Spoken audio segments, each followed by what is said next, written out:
I have your thingy up with your intro. We're live. Hey, by the way, It said live. Oh, hey, listen, hey guys, make sure that you save. I don't want to hear any. Don't tell me any stories right now. You got to kind of save Save that it stuff. Yes. Okay, you guys ready to get started? Do this. Sure. Let it fly. Let's give this a shot. We'll see if it actually works. Episode 100. Trail Running Podcast. Culture Trail Running Podcast. Running. Culture.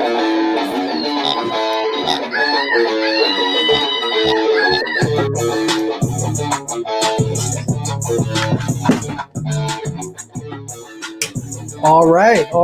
Well, welcome everybody to the Culture Trail Running Podcast. I'm your host, Art Byram, and I am joined today by the Culture crew. He's loud and he's live. It's Live Loud Running's Jimmy Mack. Jimmy Mack, hi, I'm here. It's going to be our shortest episode ever. It is, perhaps. But it's going to be very special, guys. We have a guy who runs every day. Fred, did you run today? I did run today, Art. I did. And I'm here too. Excellent. The Fred Mill, Fred Marolo. And she's evil. And she's Becky. And she's Vicky. It's evil Becky. yeah. And I have a purple tongue. Look at that. All right. It matches your Excellent. glasses. Save it for the podcast. Were you eating Sour Heads? Oh, you're drinking No. wine. Okay, hold on. Okay, so the Culture Trail Running Podcast is a place where we can get together and discuss all the fun shit that happens on the trails that most normal people don't care about. Our headquarters are located in the belly of the Beast Coast, Glastonbury, Connecticut. So most of our stories involve Northeast trail running or Northeast trail runners. The language we use is explicit and raw, like the trails we run on. So don't listen to this with your kids. Let's see. So I got to tell you guys something. We have a very special announcement to make here. Oh, save it for the end. It's kind of like a good news and bad news shit. Art's pregnant. Well, yes. No, my watch Again. I'm ovulating though, so I'm still hopeful. So I happening? thought we were like synced up today. Like, I think I'm ovulating too, Art. I could be, Jimmy. All that Both running of you've us- been doing together. Yeah.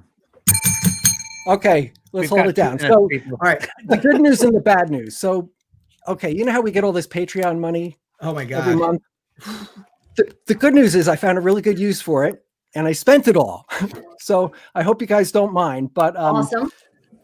yeah, the Trails Collective ran into some big shit problems. It turns out that some hackers from England,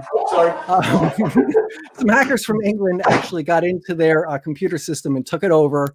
Some ransomware and all sorts of stuff. I can't get into all the details, right, Fred?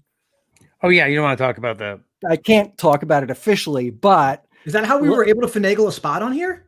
well, let's say, yeah, this is what happened is that what happened is that we spent all of our Patreon money Bitcoin. paying off the ransomware. Prove around. But as a payback, Trails Collective has agreed to produce episode 100 as a way to say thank you to us for helping them out. So as you guys know, we've not really been able to get out of our own way with episode 100, but this is it, and they're going to do it for us. All we have to do is sit back. Now there's some really good people over there at Trails Collective, as you guys know. Mm-hmm. Some of them I know, some of them I don't know. First one, I heard of this guy, Ian Goulden. Do you guys know him? Iron. Ian Goulden, yeah. Nice. Ian Goulden? Nice. Iron.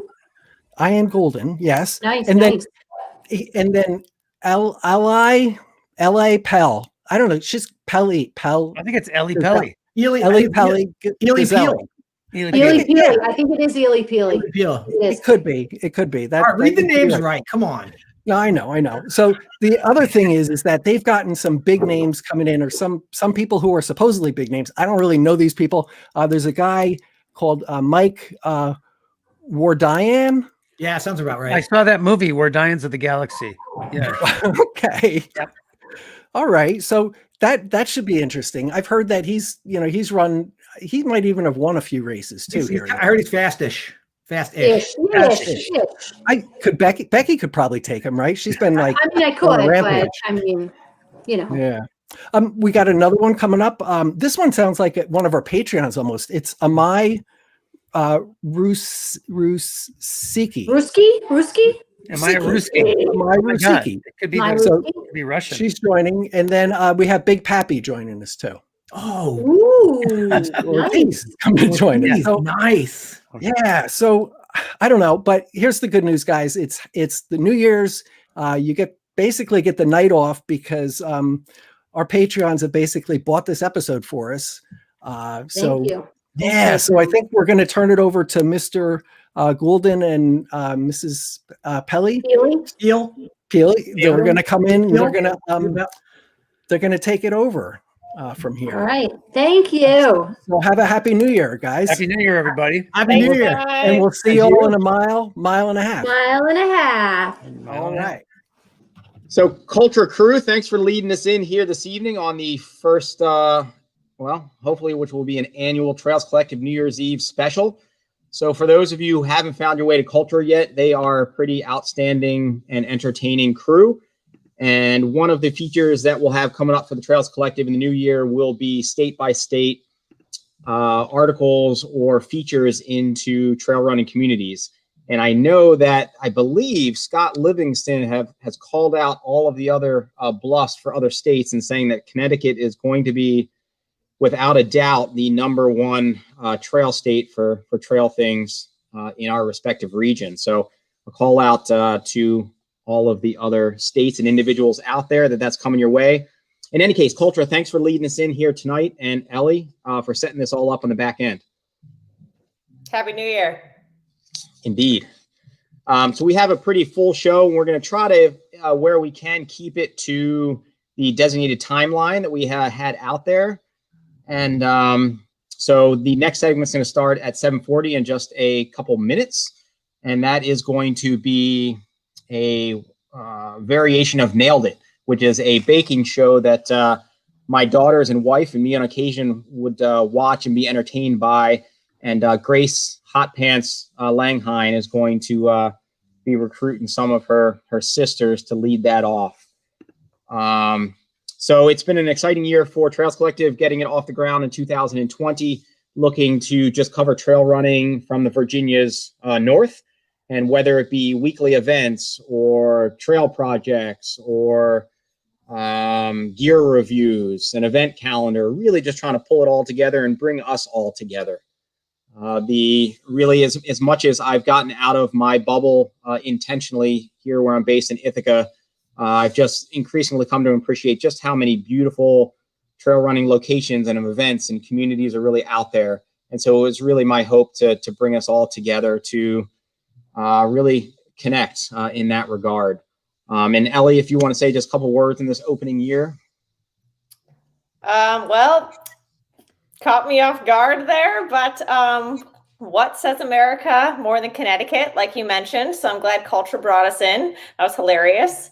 And I'm ready to get into this show because this is going to be a real treat for you guys. Like they mentioned, a bunch of really awesome people on. And so without further ado, I want to get into this baking competition because I think Grace is going to send me what she makes, which I'm pretty pumped. So let's get into it. And one thing I'm actually going to go grab is the full-on demonstration cake, and that'll make sense here in a moment. So that's actually, hang on a minute, Ellie, take it. Oh, I got it. You want to see it? I got this. This is what they are going to be making right here.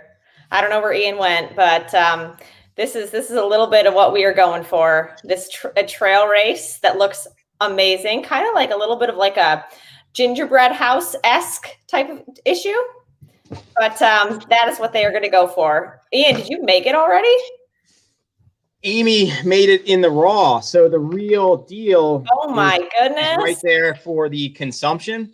So what's going to be happening in the background is basically we sent 3 boxes to Grace and 2 other individuals out there. They are coming into the screen now, and this was basically set up from Amy Dawson, who's there on the screen. Amy, say hello. Hello. Sorry, I go. had to unmute. Right on. Usually it's better to have me on mute. So Amy has a company at Moda Cakes, and on the side, she's a professional baker. And so what these three individuals, Miss America, that's pretty solid right there. Elise, Miss Party America. Time and Hot Pants. So they got basically a box of some equipment. And what they were going to do is they were going to see an image right here in the moment. And they're going to have to basically come up with a trail-themed cake or design along the lines of what Amy made here. And there's that picture there. So you basically have to create a trailscape using the ingredients that you received, and you're going to be basically graded on just how awesome your trail creation is going to be. And so I'll let Amy take it away a little bit and preface what you got on deck here. Okay, so you guys all have recipes, right? Okay, and you got the box of supplies. So you should all have a cake recipe, and you should have a frosting recipe. And we sent you a lot of ingredients, and we said you have to use them all. We have to use all of them because I think like I'm good. Like I figured out, I take this and then I put it here on the silver, and then I can just do this. I'm good. Like I think I figured this all out. There you go. I have a question. Yes. Is meringue powder potato starch? No, the potato starch is rolled up in there. I forgot to write it on the little bag. So you're all good with dry ingredients for the cake. You don't need anything else except for the sugar and the dry ingredients. Yep. I'm adding Fireball. And you can use that, like we put in different trail things. Like you should have some honey stingers and some goos and all that. You could use that in the cake too. I use them to hydrate. Yeah, there. Are these for your boobs? I mean, that's a good first thought. And it even has, if I remember right, it has the little kind of then little tips that would go on the end of those as well, I believe. Yeah. This reminds me of a video that was made a couple years ago that included a lot of alcohol after a ragdoll. Sleep deprivation is not good.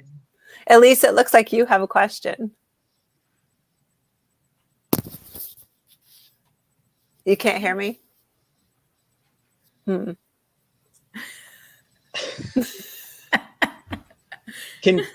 Elise can't hear us? There, now you should be good. Can you hear us? 14-year-old niece just unmuted us. Oh, Yeah. there you go. Nice. Okay. I've had a few 2020. cocktails. Okay, so this is a 5-pound bag of sugar, but it only calls for 2 cups. We don't need all 5 It was pounds. just a nice thing to give you extra sugar to get you through the night. You know, you got to stay up all night. So, Okay, that's amazing. We are so ready. And my other question is, can we use other things around our house on the cake to enhance it? So my rules when I did it, I did not allow myself anything else except for what you guys had.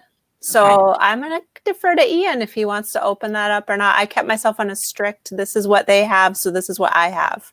Yeah, I think you should go the latter. I think that's what Amy had. That's what you should have to use. And and to your earlier question about the amount of sugar, I don't know, you probably could take a tablespoon of sugar and just consume it probably every 5 minutes for the next hour and a half and just see see how that goes. Ultra sugar challenge. Yeah. Ultra sugar. Also, can we use creative liberties, or are we reenacting yours? Oh, no, you're not reenacting mine. Mine's just an example for you. Okay. You can totally design whatever you Yeah, mine like. feels a lot more basic. A lot more what? Basic. It's gonna be a track. It might be like big backyard, just a circle. It could be a mountain. You could. As long as it's Big's backyard, that's fine. But if it looks clearly like a track, you're going to get disqualified. I have these rocks. I'll just put the rocks. Track, send it to me. We got these rocks. They legit look like rocks. I already tried to eat them. I know. Aren't they chocolate? I keep eating them. They're delicious. Chocolate? I don't think they're gonna make it. Because I want to plant the seed. Now that we are out on the trail races or training, when you pass by colored rocks, I want you to have the association to actually want to pick them up and just see I'm probably going to eat them. if it's They're chocolate. delicious. Yeah. Thank you. So in your next 100-mile or 100K race where you're all depleted and things don't make a lot of sense, when you look down, I want you to actually start eating rocks. Start eating rocks. Yeah. Okay. My next 100 miler, I'll remember that. Yeah. The next race that I race direct, I'm going to sprinkle chocolate rocks along the side and challenge people to find out which ones are chocolate and which ones are not. That's good. I will do that. Cayuga Trails, I want to see chocolate. Okay, what do we need to have complete by our next check-in? All right. So your next check-in, actually, Amy, you have that down, right? Their check-in looks like it's at 8:30. Okay. So your preparation should be finished and you should have stuff getting into ovens by then. So you should have the cake heading into the oven by 8:30. All right. You could also be designing your trail. Okay. Okay. Okay. I have a question too. Who makes measurements into 3/8? Because that's not how my measuring cups go. So rude. I love that you assume that I have a mixer because I went 36 years of my life without owning a mixer.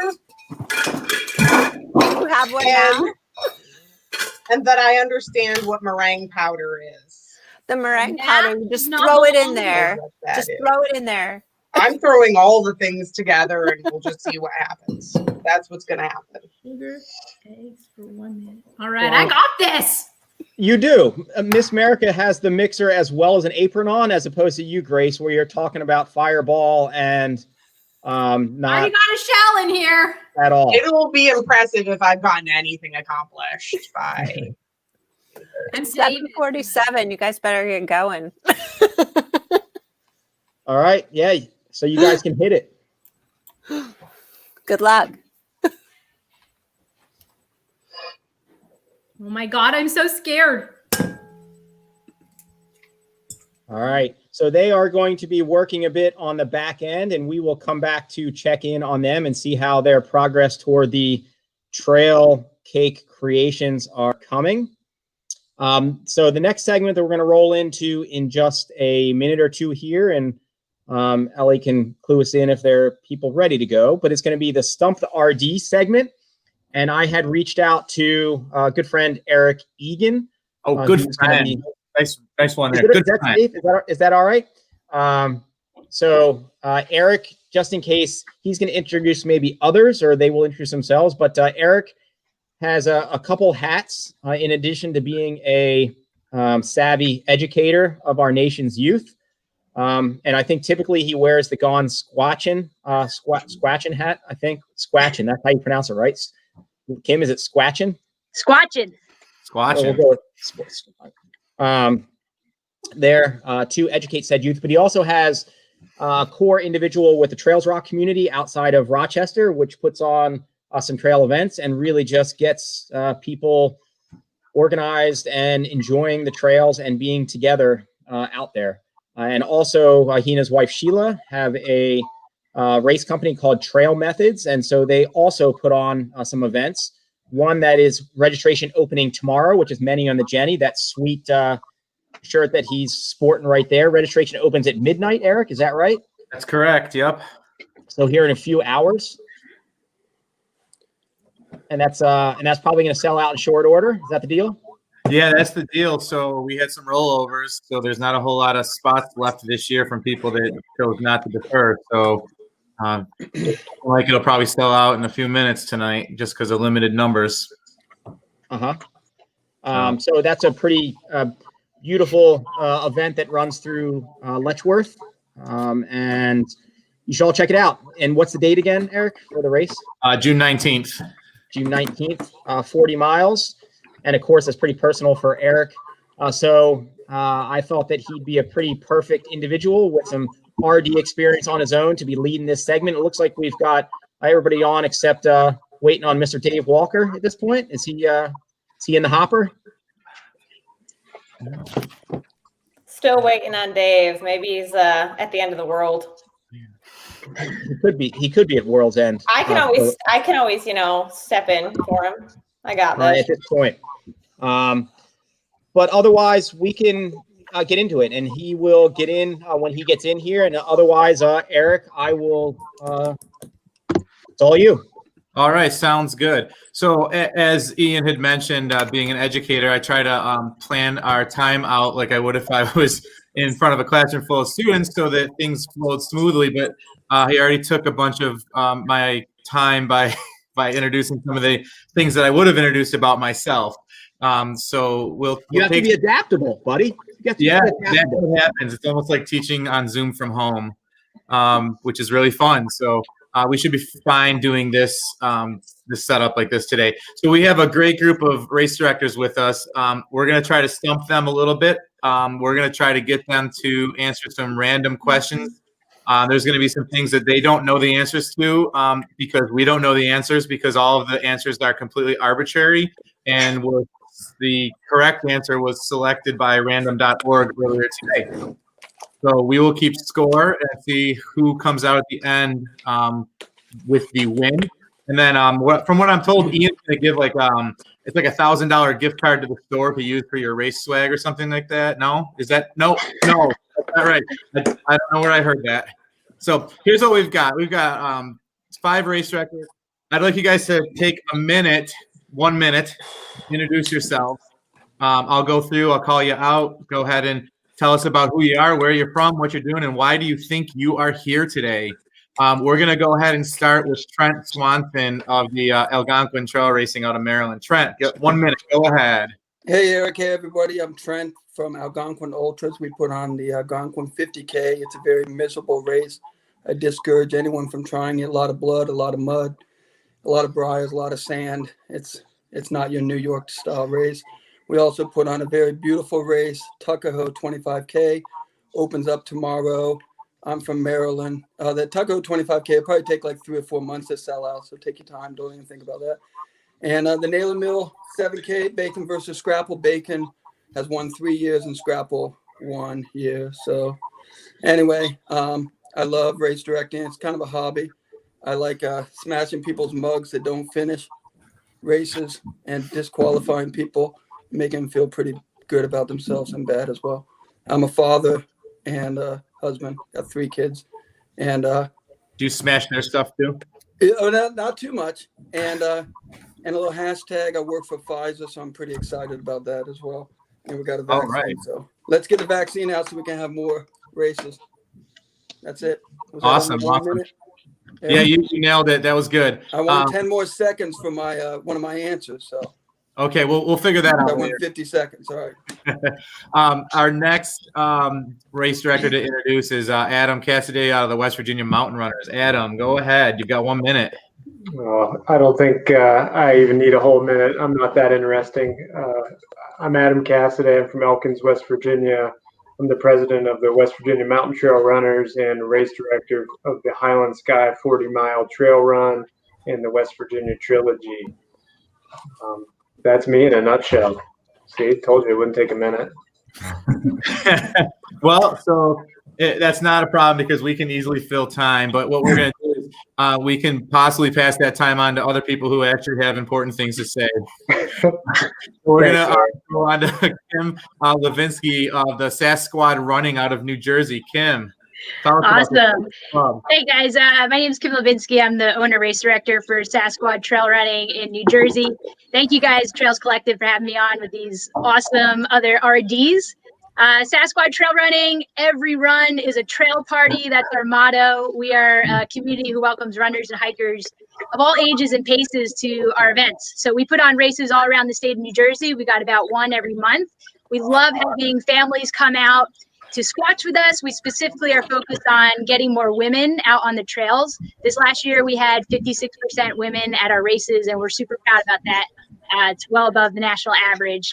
And another pillar of our squad is we love giving back to our local communities. Every race has a charity or nonprofit partner that's specific to the location where we're hosting. Beyond the races, we're working hard just to build our trail running community. This past year, when a lot of races were canceled for everybody, we just saw our community come together. and support each other to find creative ways to still get onto the trail. So that's kind of a short recap of who we are. We love having fun. We're all about Sasquatch, the unicorn, mythical creatures, and just having a good time on the trails. That's right. I specifically got this hat because some of our race directors today on their websites talk quite a bit about Sasquatch. So I was like, hey, why don't I rock this hat tonight? Love the hat. Love it. That's not really the true story of the hat, but maybe we will have all gone squatching together at some point in the future. So thank you, Kim. We'll get into some of your Sasquatch stuff later on in this drilling that we're going to do. Next up, we have Amy Ruzecki of the Vermont 100, and I have also maybe the Seven Sisters Trail Run. We're going to get into that one a little bit later. But why don't you go ahead, give us a little bit about yourself and why you think you're here. Oh boy. So I'm Amy Ruzecki. I live in Western Massachusetts. And yeah, like you said, I direct the Vermont 100. I also direct a series of races in Western Mass. Seven Sisters is probably the biggest one, or the one that people might have heard of. And why I'm here, I don't know, because I know Ian and he told me I was going to do this. But yeah. Did you get the check that he sent for this? Did I get what? Did you get the check that he sent for all the race directors that are? Yeah. I'm someone also who I RD as a passion project, and I work full time for a public works department. So, while everyone else has been working from home, I've had exactly 3 work from home days with COVID. The fact that races were canceled was not, this year was not the worst thing because I was kind of working in overtime. Perfect. It's good to be able to still be at work because some people have been stuck in their homes and we're going a little stir crazy here, staring at computer screens. So what more should we want to do on New Year's Eve than stare at the computer screen some more? And I'm trying to see the screen here. Is David Walker in the room? David Walker is here, so he's back from the end of the world. David, why don't you go ahead and give us a little bit about who you are and anything you want to say? Sure. Dave Walker, race director of Worlds and Ultra Marathon, our Fall Classic half marathon and Black Forest Ultra. We had a great year. I'm looking forward to 2021. I got showing my colors here.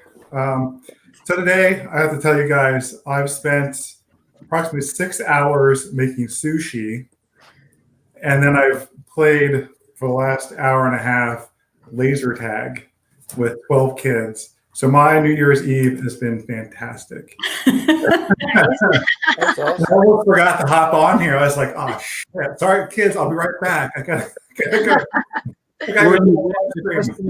Were you winning when you had to stop playing? Oh, hell yeah. Yeah. So it's to them like maybe this was a cop out because they were about to make a comeback. No. I was actually hiding inside, shooting through the window. Yes, that's that classic dad move right there. All right, well, why don't we do this? Because we timed that almost perfectly. So, Ian, you can check off, and Ellie, you can check off how well we're moving along so far. We nailed the first 10 minutes, even though Ian took a good chunk of time from me. We made it work. So we are going to roll into 20 minutes of Stump the RD. Each RD is going to get 4 questions. You have 1 question per round. So we'll go right order. So it'll go Trent gets a question. And then Adam will get a question, and I'll say who it is. Ellie's going to pop them up on the screen as we go. You have to pick what you think. I'm going to keep score here at home. I'm going to let you know if you got it right or wrong, and then we'll move on. So it's going to be 1 minute per question is the most amount of time we can spend. So don't spend too much time thinking it through. The questions will be up on the screen for you to read as well, so you don't have to worry about me repeating myself. And it should be pretty fun. So we're going to start off with Trent. Are you ready? I'm ready. Okay, so here we go. Someone left behind dirty underwear in their drop bag, Trent. Yep. You have 4 choices. Will you close up the bag and toss it away? Will you check the bib number and the name and get that thing in the mail? Will you check the size? Because you're running a little bit low on supply, and this could really help shore things up for you.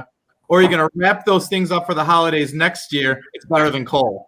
Yeah, I mean, we found some of those, and we actually put them on the lost and found ones, and But if I had to do it again, check the size. I mean, you never know. You can never have too many of those, and we run low on supplies, and you could probably make it into like a hoorag or something. Who knows? You run out of swag, just pass it on. Who knows? See, now there's something we didn't think about. It. You run gator. out of flag. That's Yep. good. Yeah. So I check the size, store it up, make a gator out of it. All right, so you're going with choice C or choice C, 3. C plus. Size, yeah, that is actually correct. So a point for Trent on question number 1.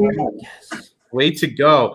All right, we're gonna roll into Adam next. Adam, your post-race food chef stiffed you.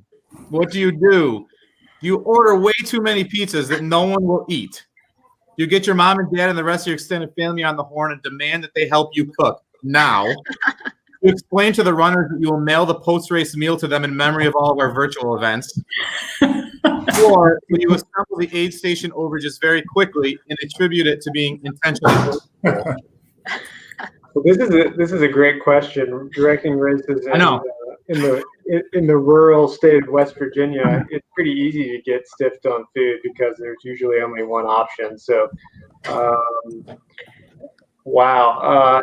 Ordering pizza probably is not an option, so I would imagine I would go with option 4. Go ahead and just assemble all the aid station overages and, just have a regular hog trough there at the finish line.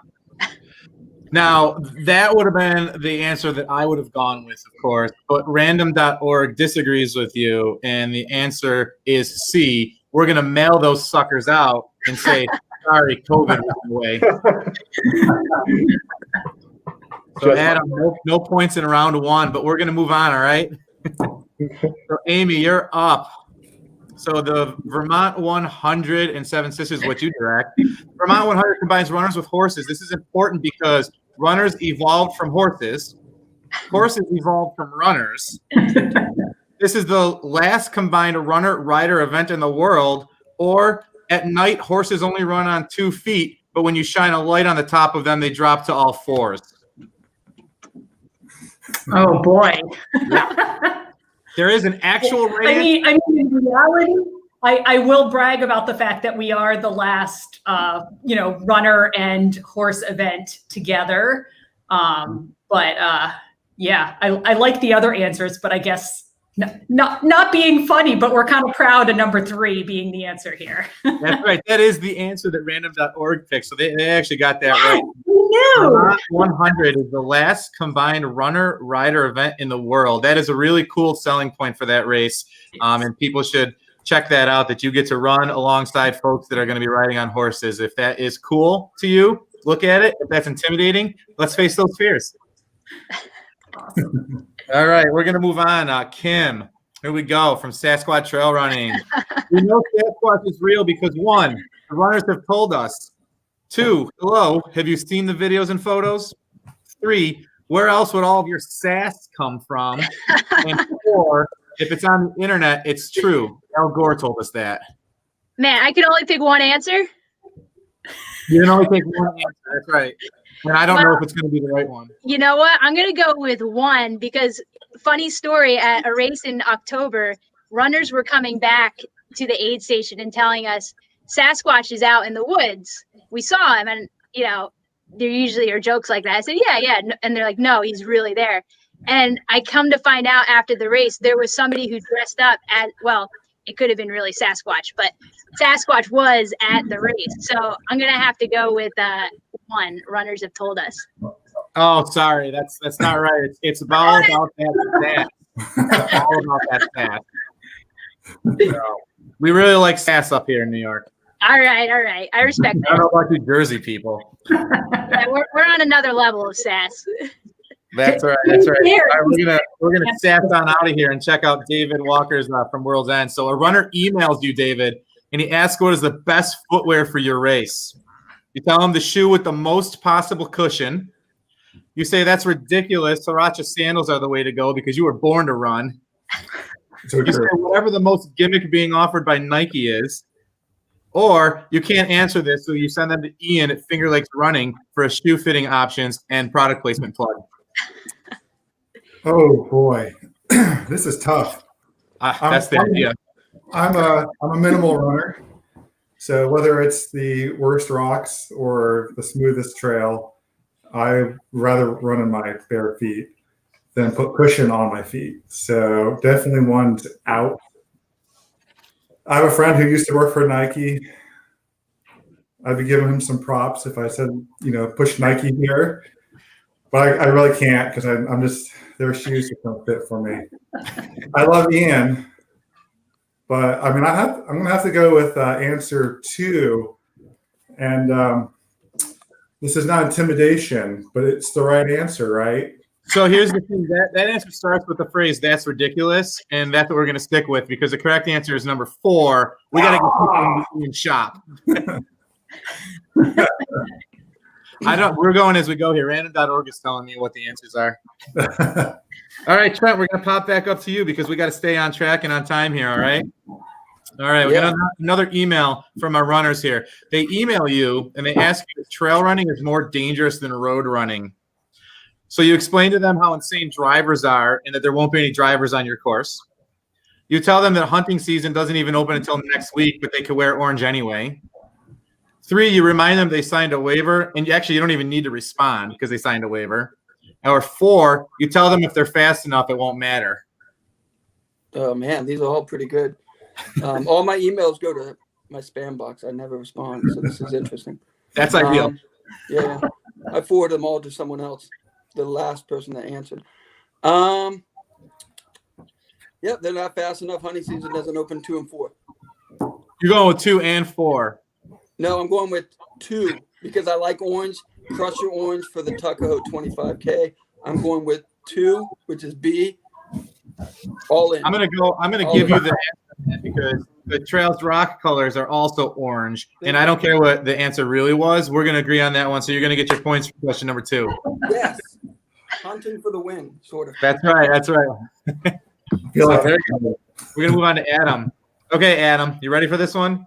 Sure. So a runner sends you his 10K time from the track that he ran last week, and he asks you how you think it will translate to your hardest race. So you say, well, speed is speed, know what I mean? Or 2, it's a good time, but can it hold up to 40 more kilometers with a frozen Sasquatch?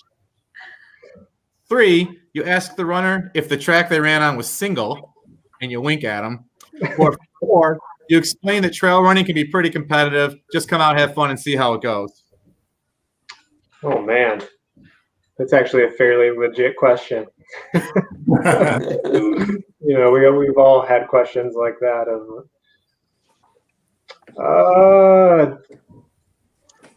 Let's go with option 2. It's a good time, but what are you gonna do if Sasquatch is chasing you? If that's what it is. Yeah, that seems to be a reference to the Frozen Sasquatch 50K, right? Yeah. That's not the right answer though. I kind of figured. We're going to try and find out if that track they were running on was single because everyone needs a date for New Year's, and that runner is no different. So no price for you, Adam. We're going to give you a chance to make up for it. All right, we're going on to Amy again. Oh, this is my favorite one of the night. The reason the Seven Sisters Trail Race is called Seven Sisters. Think about it. 7 sisters. I mean, what do we have to say there? 2, a family of sisters love the movie Seven. 7 miles is the most that anyone is allowed to run before. Or you have 30 seconds here to help us out because I couldn't find the real answer. So go ahead and tell us why. It's called Seven Sisters because it's right next to a whole bunch of women's colleges, which the women's colleges were the Seven Sisters colleges. So it's the Seven Sisters range. Come and bang 7 sisters in one day. That's our slogan. That is a fantastic slogan. We're going to go ahead and give you points for that because it made me laugh out loud. Evan says we're going to move on to Kim after we bang our 7 sisters. All right, Kim. You call your race parties. That's pretty prominent on your website. You do this because kegs, tall boys, shots, and more. That's obvious. Or 2, not everyone likes to run, but who doesn't like to party? 3, you have so much fun the entire family will want to join.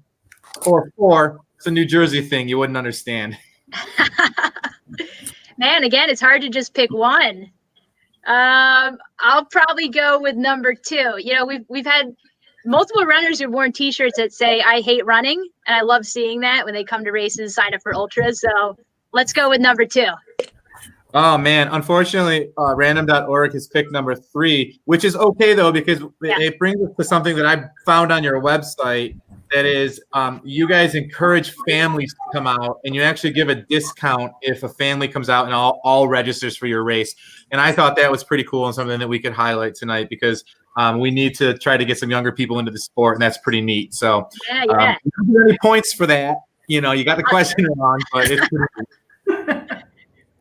So, all right, David, you ready? I'm ready. Okay. Ian asked you to join today because, 1, he is a flat earther and he really thought that's what your race was about. 2, everyone who runs your events pretends to have liked them and raves about them. It's actually true, they do. 3, you have a 50K and a 100K, and we all know that half is as good as double, right? Or 4, again, Ian figured you would know the answer to the shoe question, and it would be a free plug for his shop. Can I phone a friend? No, it's actually not Ian. Oh, all right. Hold on. I got to do some math here. 3 plus 2 plus 1 plus 4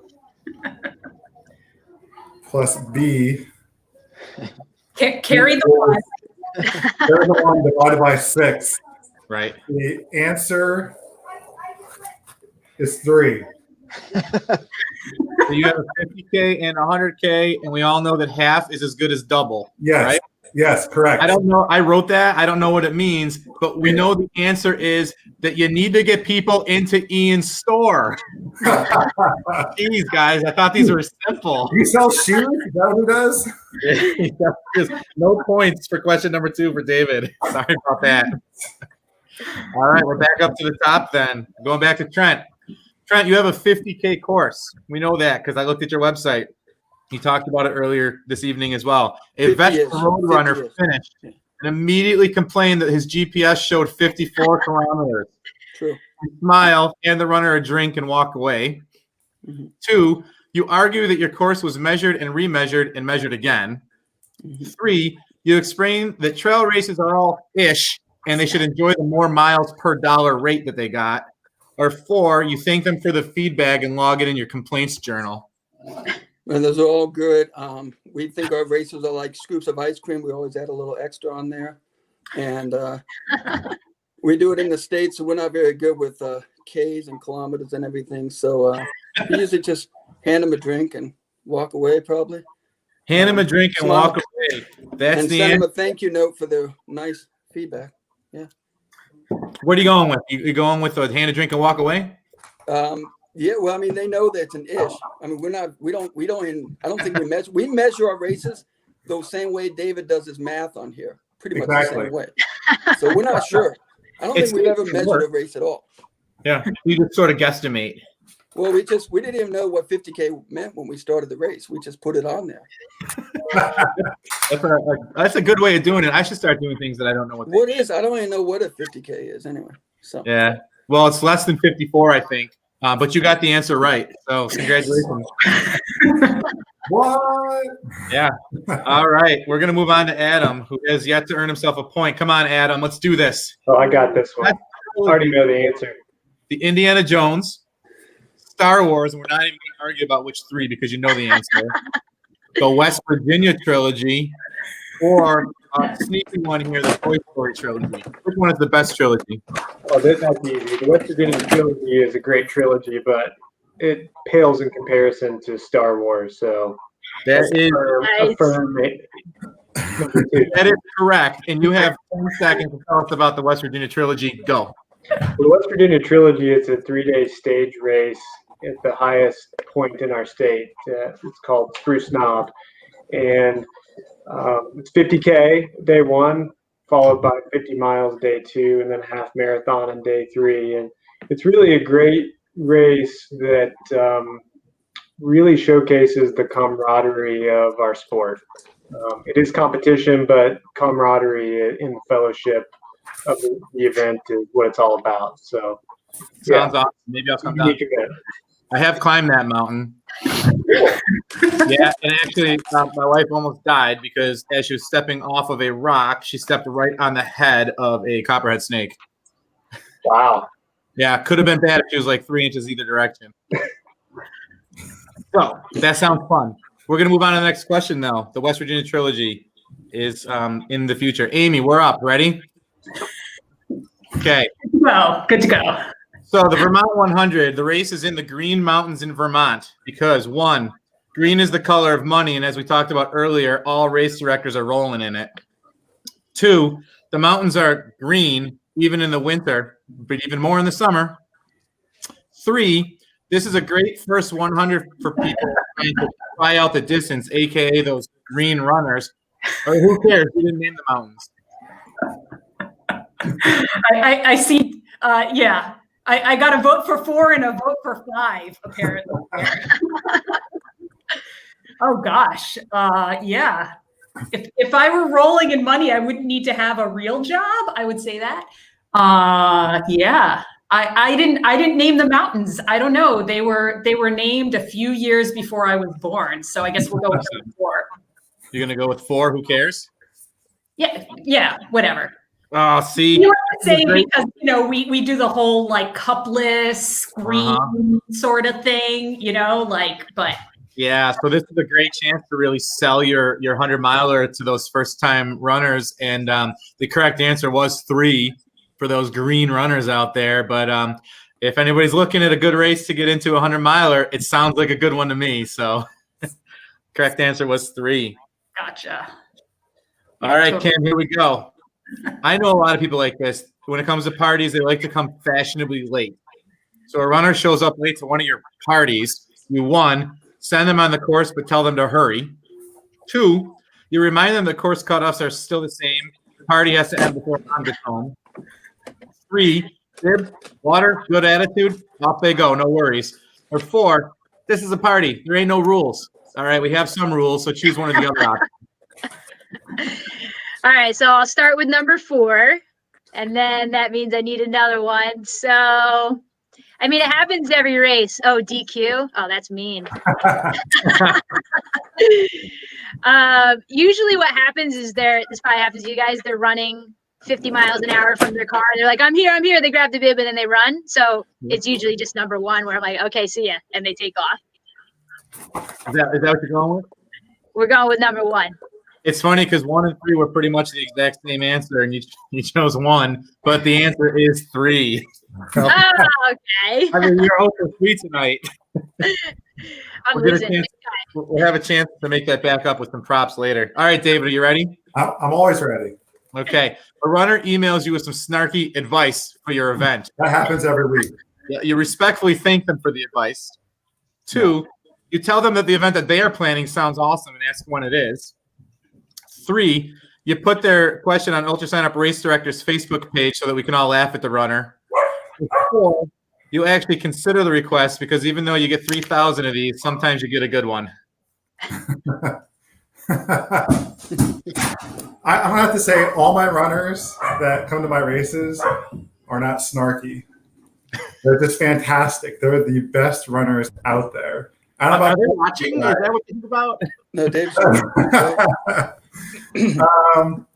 No, I thank them for their advice.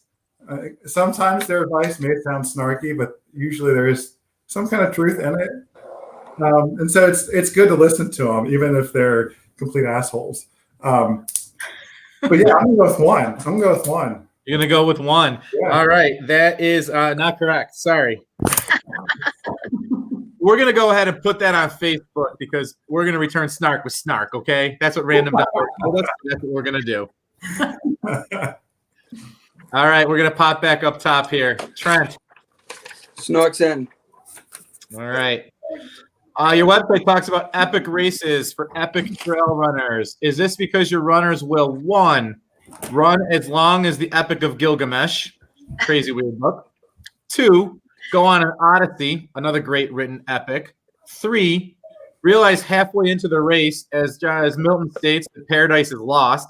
I'm coming up with some epics here. Or 4, they'll find something about themselves by going on a journey through nature with good people, good times, and great event management.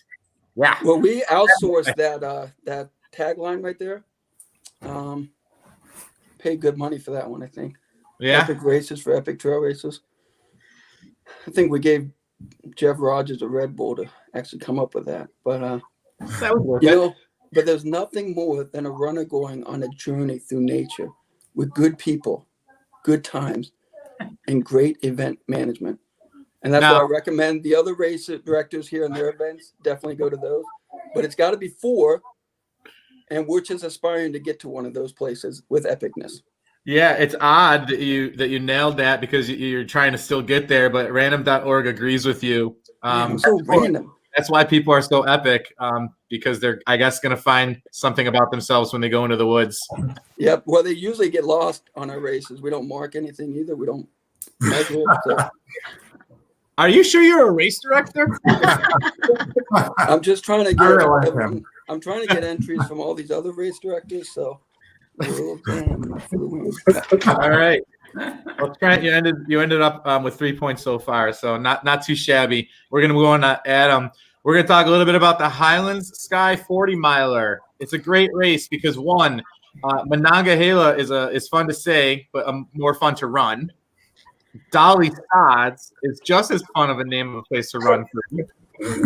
3, as a race participant, you're sure to enjoy the varied trail through northern hardwoods, stunted red spruce, heath barren. This is on your website, okay? Yeah. 4, please consider A and B before choosing C, which would be 1 and 2 before choosing 3.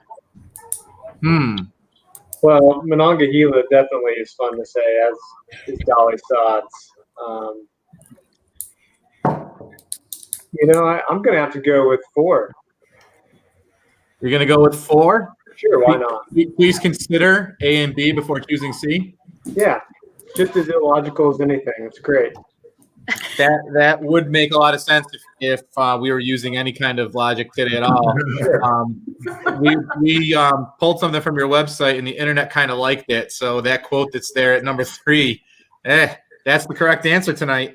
Yeah, I just found that one to be a little verbose, but hey, we got it out there for you, right? So now everybody knows how great and scenic those races really are, right? Sure. Perfect. All right, so you ended up one point out of the 4 so far, okay?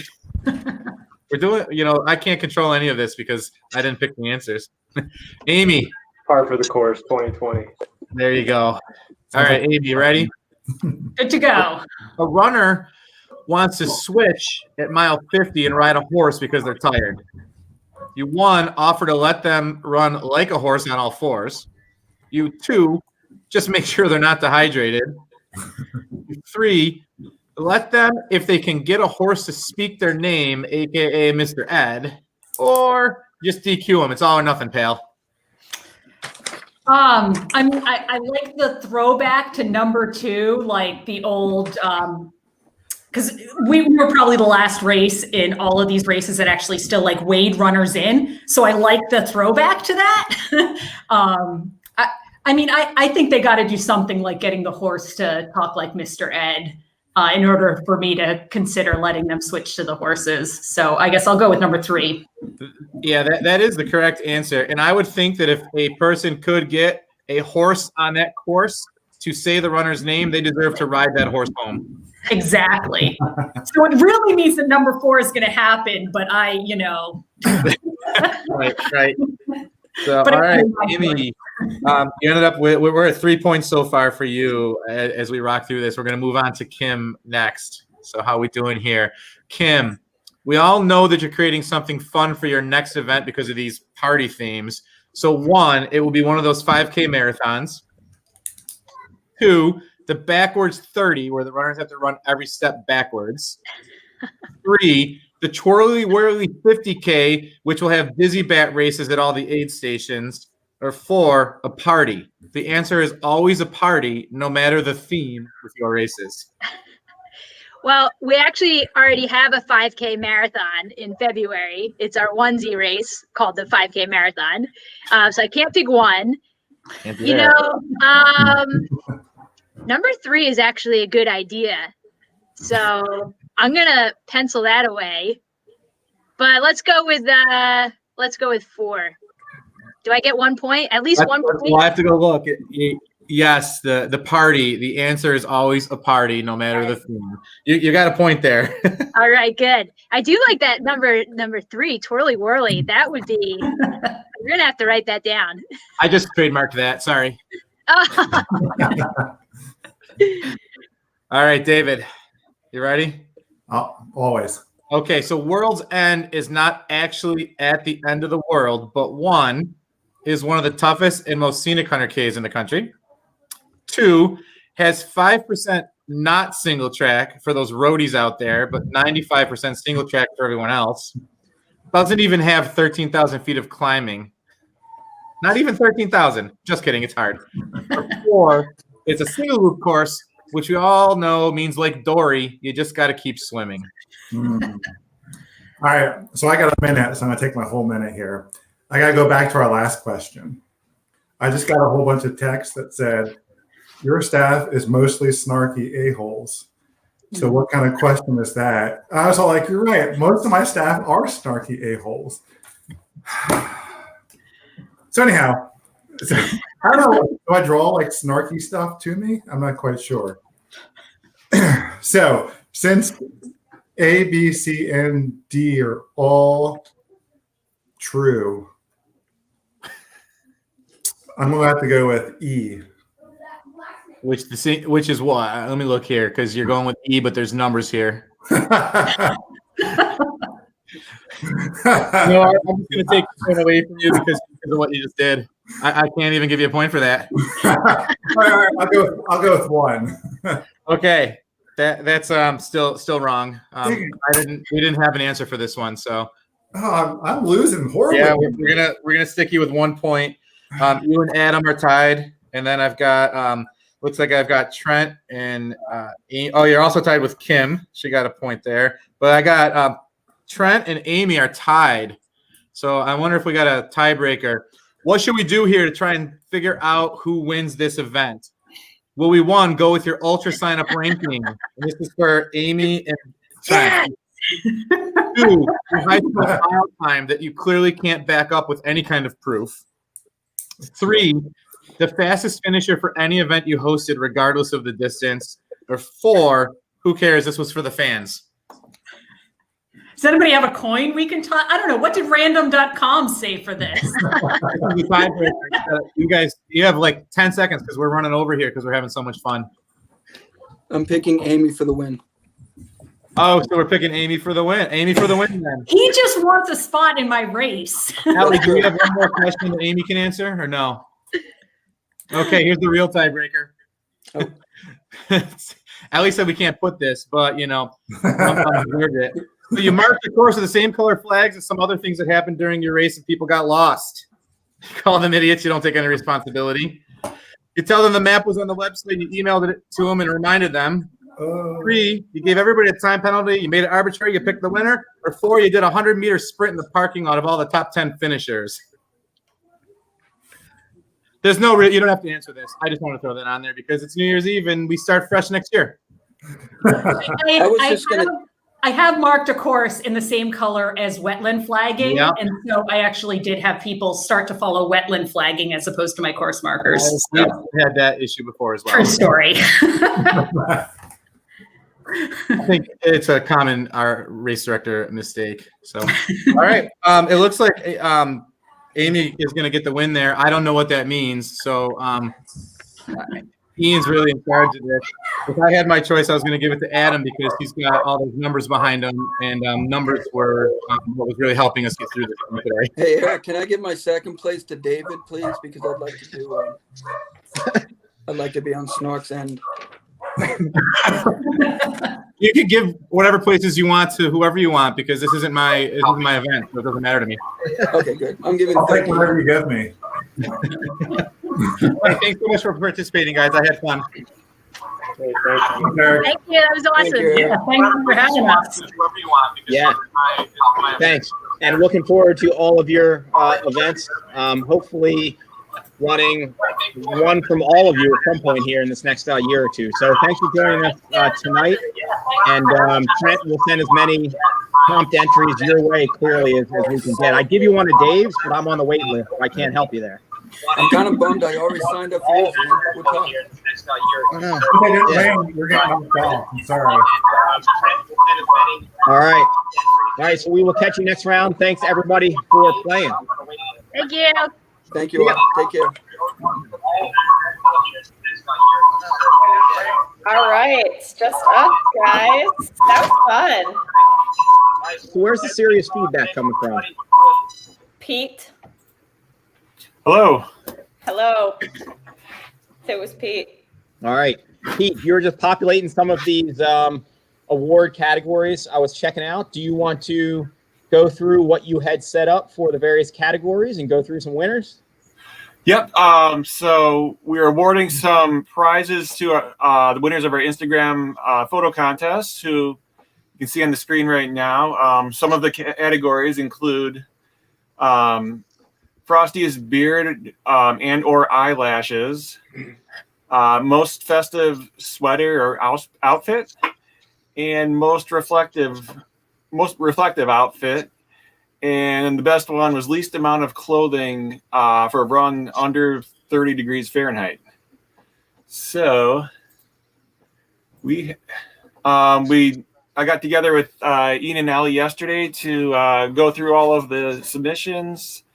And for the Frostiest beard, that's going to go to Eric Kosak. Are we able to get his picture up there on the screen? Yep. He looks, his beard, I believe, is not actually white at all in real life, but he sure has a nice Santa Claus look going there. So we'll give him the top award for that category. And his partner also has a little bit of the eyelashes going, so it kind of helped him out, helped his ranking. With an honorable mention in that category going to Chris Compton. There's Chris, also a pretty good frosty beard. Mm-hmm. And then for best eyelashes, that is going to John Murray. Where are you, John? Yeah. Mm-hmm. Right there. Look at that. That is beautiful. That is nice. Good job, John. I wonder, so whenever that happens to me, it's like whenever I step inside, like I want to get a picture of it, but they melt so quickly and then it's just all over the floor. So good job, like getting that photo. Yeah, and if you take too long, your phone freezes up and you can't get the picture anyway. Yeah. Oh, it's a struggle. Well done. And then the next one, most festive outfit. That's going to go to Vinny Capadora for that one right there. So he's decked out in full ugly sweater, ugly pajamas. I'm not even sure exactly what that is. And he's got the face mask to match, Santa hat. Yeah. And, apparently he went for a run in the middle of the night in that getup. Hopefully he didn't have any after him or anybody asking any questions while he was running out on the trail with that one. Vinny's a great guy. He was on the live show last week. So if you guys haven't caught that, go back and listen to an episode with Vinny, the race director. All right. And then most reflective outfit is going to that one. Her name's Pippa. I found that out. Okay. I wasn't sure of her name. But yeah, that's a nice display of illumination right there. So she's got a prize coming her way as well. Pippa also has a really cute dog. So if anybody wants to follow Red Death Adventures, she's got the cutest dog. And then most scantily clad for a freezing wintertime run, we have a male and a female award. For male, it'll go to Garrett Blondell. There's Garrett. He actually has a video on there as well, running through snow and wind. Yeah, I mean, I'm disappointed that he kept the shoes on for that run, but otherwise, that's pretty good. This one took a long time for us to decide because we were like comparing how much coverage they each had, and so ultimately we just had to give it to them both. Yeah, and then here's Nicole Capadora, the female winner for the same category. And I was, for the gloves and the hat, and I also dinged her a point on having the tattoo on her right hip there, that I feel like that's providing some coverage there. Well, Actually. it numbs the skin. She's not able to find any feel any cold where the tattoo is. Our grandparents were right. Don't get a tattoo. You'll regret it when you're older. Yeah, you lose out on potential, bonus points here. All right. So we have some prizes coming your way for each of you. If you're on the live stream right now on Facebook, just drop a message in the comments so we can send you a DM. If not, we'll track you down a little bit later and get your information so we can get your prizes sent out. All right, and then we also have a Strava contest for everybody who joined the Trails Collective Strava Club. This is based on the leaderboard for this week so far. So it'll go to the people that accumulate the most vertical gain and the most mileage for since the beginning of this week through today. And we have awards for both male and female leaders. Pete, do you have the image? Can you share that? Yeah, I'm going to share my screen here in a second and then bring it up.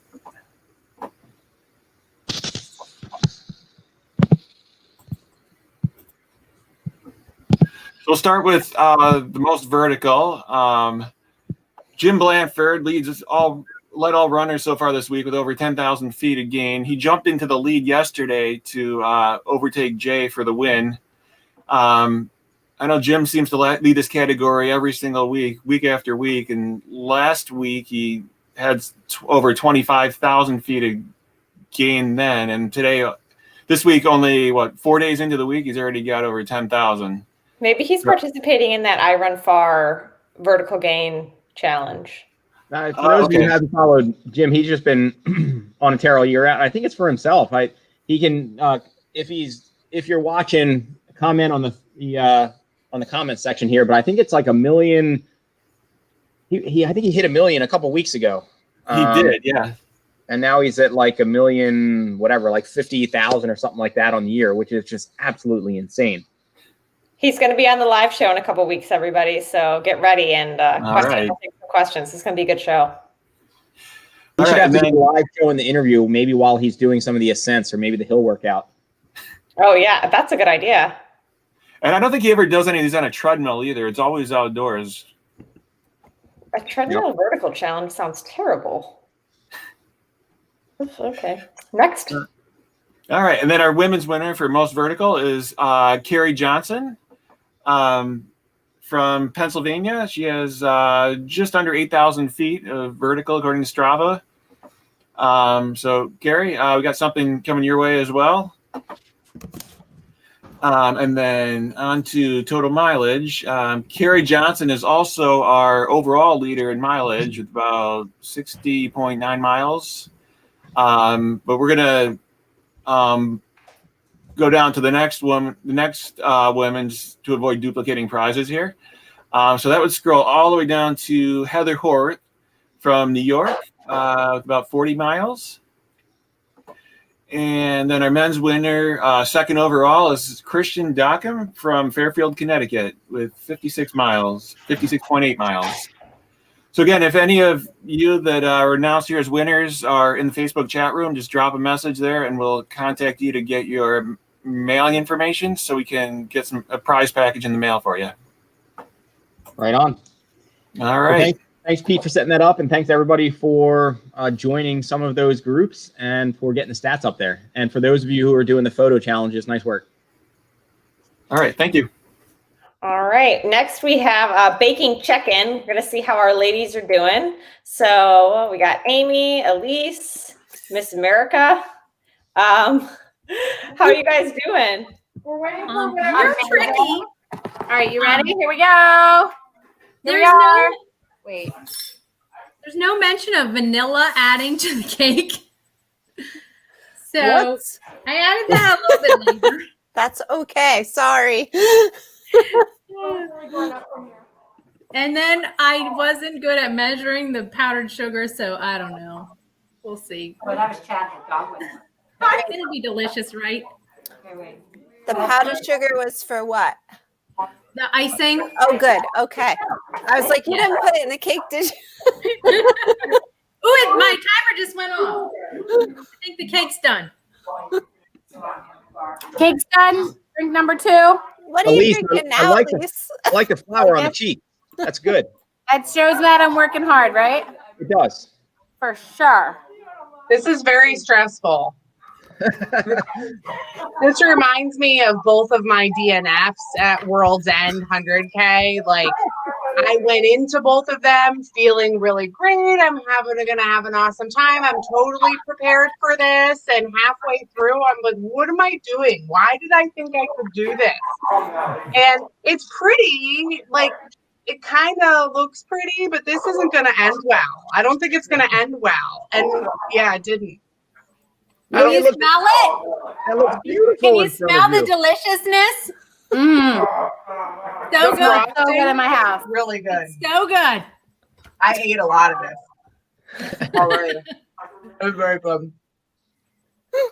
I don't know what to do next, though. I'm like, I have fondant. So now you really need to utilize your freezer.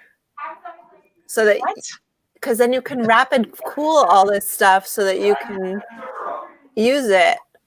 So I would get stuff in the freezer to cool off fast. Okay. Okay. How long should we cool it? Till it's cold enough that it doesn't melt your frosting when you start to put it all together. Okay. Elise, I don't know any of these. Are you okay? Are you okay? I've been drinking a lot. I just feel like it'll taste better if I keep drinking. That better be flour on your cheek. I've gone from like a milky drink to an orange crush. So, are you coming tomorrow? Can you bring some orange juice? Because I have a little champagne. Yes, I can do that. There you go. And I just put a little bit of flour on it to look like I've been working really hard. We should bring our cakes tomorrow. That's what I said. Yes, I'm eating my whole thing tonight. Good. The whole thing. See, suddenly you're not stressed at all anymore, Grace. Look, hot pants, you're stoked. Buttercream is delicious. If I have any left to put on the cake, that would be a miracle. I don't know how this is gonna go. Seriously, like I don't do these things. So I put the batter into these silicone pans, and then like Amy, you had said you need to have a pan to put the cakes onto, right? Uh-huh. I didn't figure that out until after I put the batter into the silicone, and I'm like, this silicone moves all over the place. How is this gonna stay steady to put into my oven? But you're supposed to put them on the pan first. It's like a boob. It is. Like a fake boob. Okay.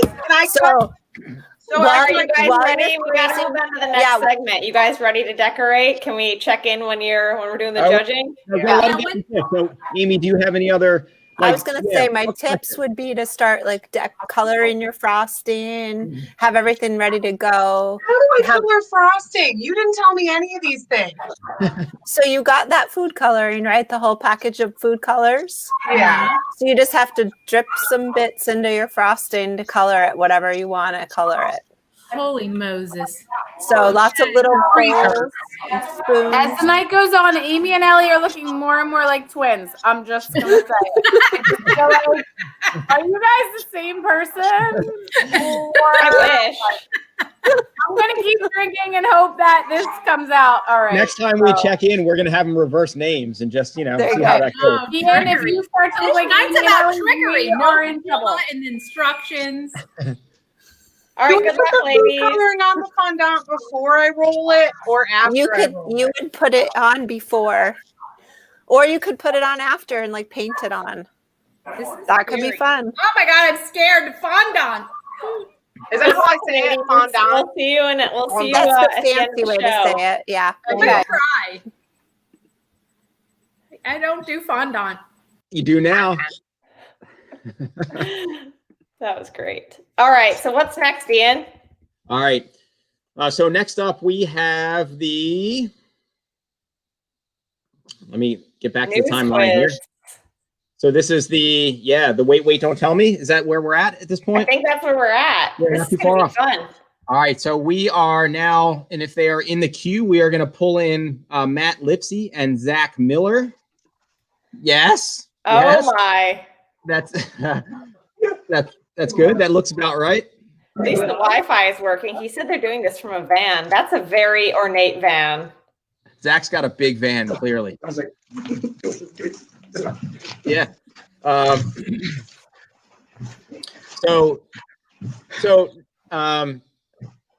And how we doing? We have team 1 in the hopper. I got team 1. Who is team 1? Warden, Travis, and Sarah. So I'm missing Sarah, but I got Mike and Travis.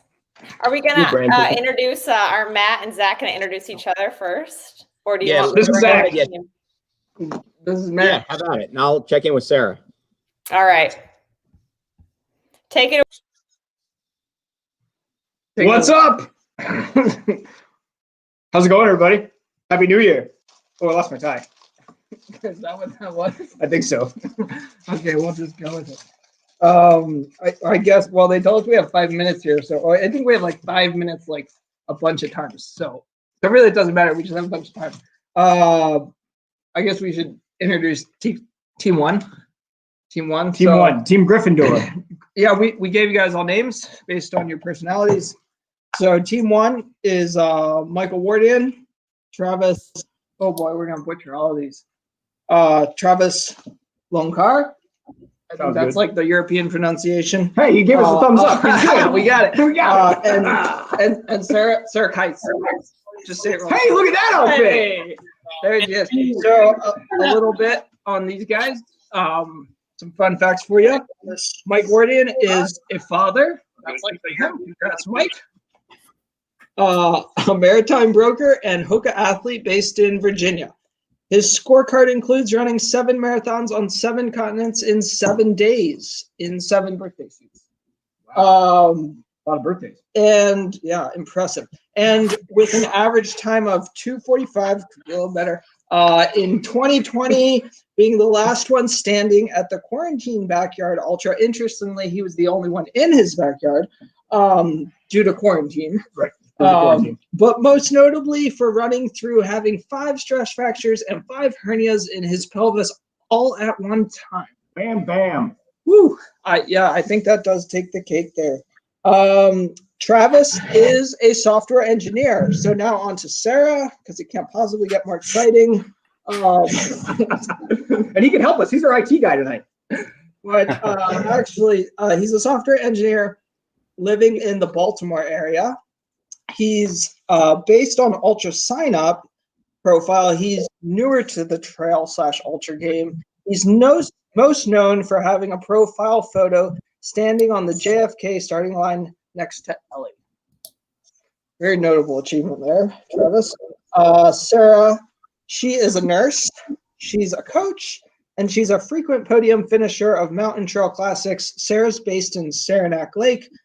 She's had multiple mountain FKTs to her name in 2020, completed the 80K 46 this summer. Big props on that.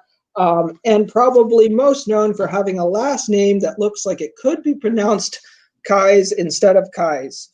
Nice work. They spelled it the same way both times, so I'm a little confused. It's like read and red. Oh, okay. There's a difference? Some people would say so. Oh, okay. All right, now, we won't intro team 2 yet because we have a few questions for these guys here. All right, Team Gryffindor. Your question number 1 is. And maybe we should explain how it works. Okay, how's it work? We're gonna ask everybody the same questions, and then we're gonna decide who answered them the best. And if there's a tie, then we'll ask a tiebreaker question. So make sure you come up with some good answers. Take it away, Matt. Okay. So the first question, Team Gryffindor, is: would you rather fight 1 horse-sized duck or 100 duck-sized horses? Think carefully. And an explanation is welcome before we judge you. Do we get to huddle up, or how do we do it? You just shout them out. You can kind of brainstorm. We can see it all to come together. That's the beauty of the beast, like the virtual world. It's just everybody. But is it a team answer, or do I start and then everybody answers? If you got an answer and you're ready for it, let it rip. Do we get to huddle? I'd like to go man versus horse. I've already done that race once. So, I'd go man versus horse-sized duck. Horse-sized duck. So 100. Warden is going to take on 100. No, I think he said he's taking on a duck-sized horse. Or no, Yeah. a horse-sized duck. No, he wants the horses. Oh, he wants 100. I want the duck the size of a horse. Oh, okay. Oh, You're okay. right. All right. Okay. I agree. And I think that's better odds. Okay. Yeah, How I about agree. we can do each, and then whichever like they're batting as a team. So we'll combine score, kind of like gymnastics all around. Ducks have teeth. So did horses. So, well, yes, it's true. But imagine if you had, well, we named our we'll dog talk after about it little Sebastian, so I don't want any little horses. Okay. All right. Understandable. Travis, Sarah, anything to weigh in for the combined score? Yeah, I think I'm less threatened by the duck, so I'll take the duck. You'll take the duck as well. This was taking the horse-sized duck. Huh. Interesting. I think the most important thing is that the ducks believe in themselves. Thank you, Freddie. Oh, that's excellent point. Thank you, Freddie Mercury. Imagine an egg from a horse-sized duck. Imagine the omelet you can make. You can make an entire village an omelet. I'm just picturing it's not that much bigger than an ostrich. Like True, yeah. those eggs are big, but those ostriches can kill you with those their feet. True. That's a good point.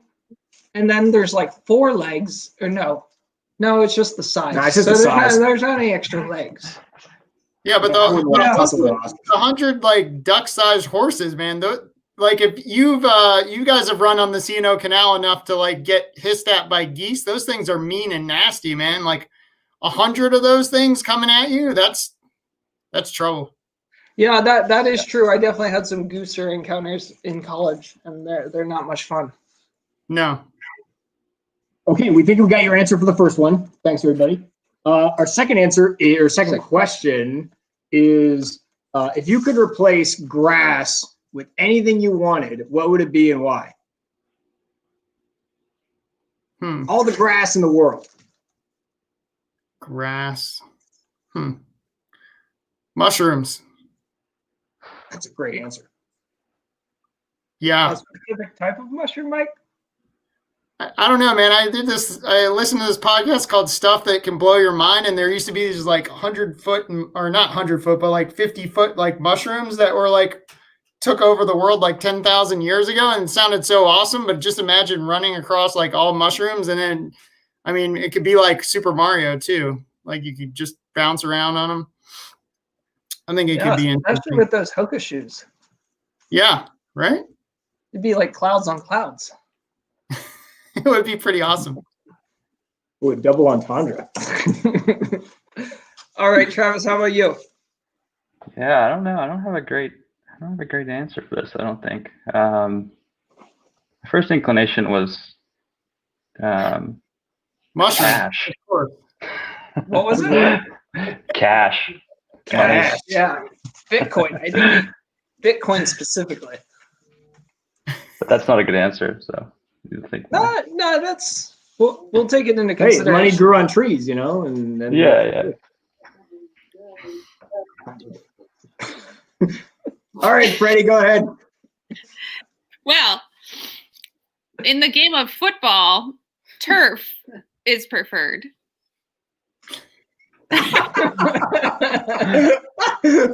And there we have it. All right, one more question. The last question. How many chickens would it take to kill a lion? I'd say 100 duck-sized chickens. You see what he did there? I did. He combined. He's referenced. trying to give us the razzle dazzle. He's trying to give us the razzle dazzle. Well played. Because I'm thinking about the first question. What was it? I don't remember either. We have to go back to that because we need it for the next team. I'm gonna go with one chicken to kill a lion. Chicken's gonna cross the road. The lion follows the chicken. It's hit by a car or something like that. Oh, okay. I didn't even see the car coming in. Neither did the lion.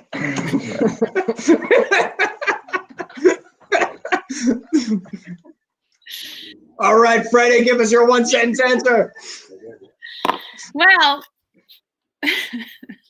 I think about 11 chickens on the team could kill the lion. Working as a team. 11. As a team. 11. That's not Premier even League making chickens? That's not, yeah, well, was that? Premier League chickens? Premier League chickens. Oh, the Tottenham Hotspurs. Okay. Okay. All right. 12th man. All right. Guess we can move on to team 2, huh? Thanks for playing, everybody. All right, bye, guys. Oh, wait, am I on next? Yeah.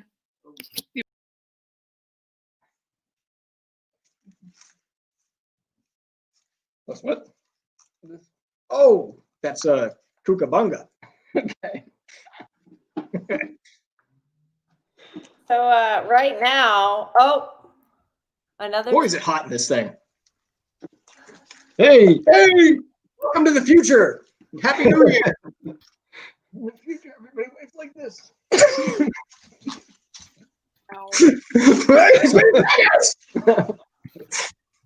So we're still waiting for Aaron Newell and I'm right here. Eliza. Oh, he's right there. Oh, Aaron that's Newell's him. right there. Sorry. Yeah. We're Hi, waiting on Aaron. Eliza. Eliza. Oh. Thornberry.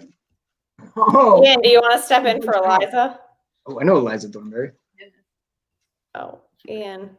Unmute your mic, Ian. Come on. Amateur. Definitely not as tough as Eliza, and I think that my answers would be wildly different. And Alyssa's not in the hopper, is she? No, all the people are on right now everybody's on. All right. I'm gonna have to stand in for Eliza and put myself in Eliza's shoes until she gets on. Okay. Excellent decision. For me. A man can step in for a woman. All right. Good luck. Hey, man. It's almost 2021. We can do that now. All right. Ball's about to drop. Oh, are men making a comeback in 2021? I hope, hopefully everybody's making a comeback in 2021. Here we go. Team 2. Team Dingus. That's her name, Team Dingus. And this would be Eliza being stood in for by Ian. Oh, wait, Eliza's trying to get on. Somebody let that girl in. Hold that thought. Let that girl in. I'm trying. Oh, man. Eliza. All right. Knock, knock, knocking. There's her name. And trying Trying to get on. Trying to get on. there Hey, we go. she's on. Hey. That's Alyssa. Happy New Year. Maybe. All right, let's. She's got the IT guy there with her. No, wait. Yeah, that's Alyssa. Oh, we got Alyssa. Not quite Let's Alyssa. Alyssa, and we'll bounce Eliza. Oh, So now, okay. So now Alyssa is standing in for. Do they still qualify as Team Dingus? Because this is a change. I don't know if the.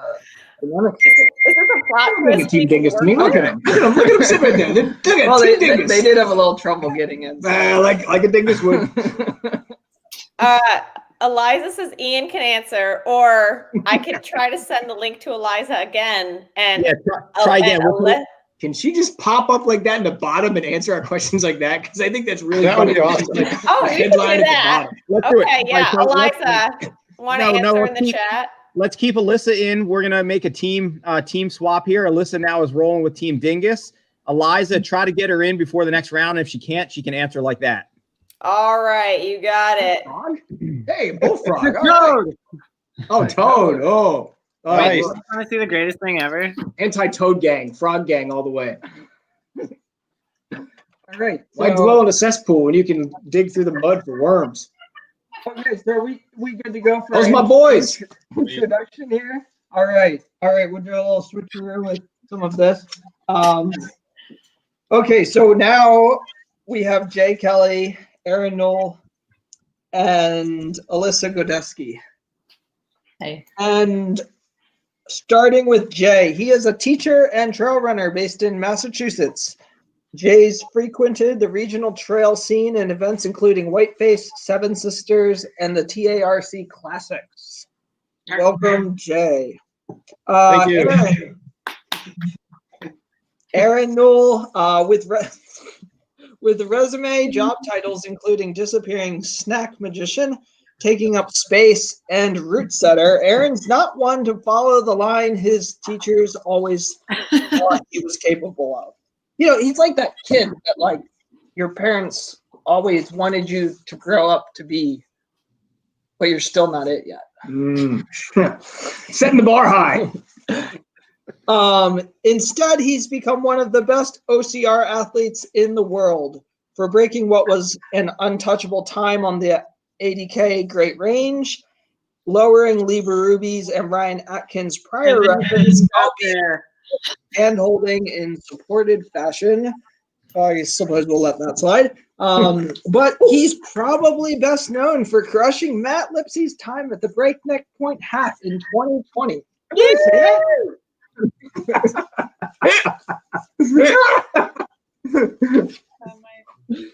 I've heard it was a different course, but we're gonna go with harder. So it's fine.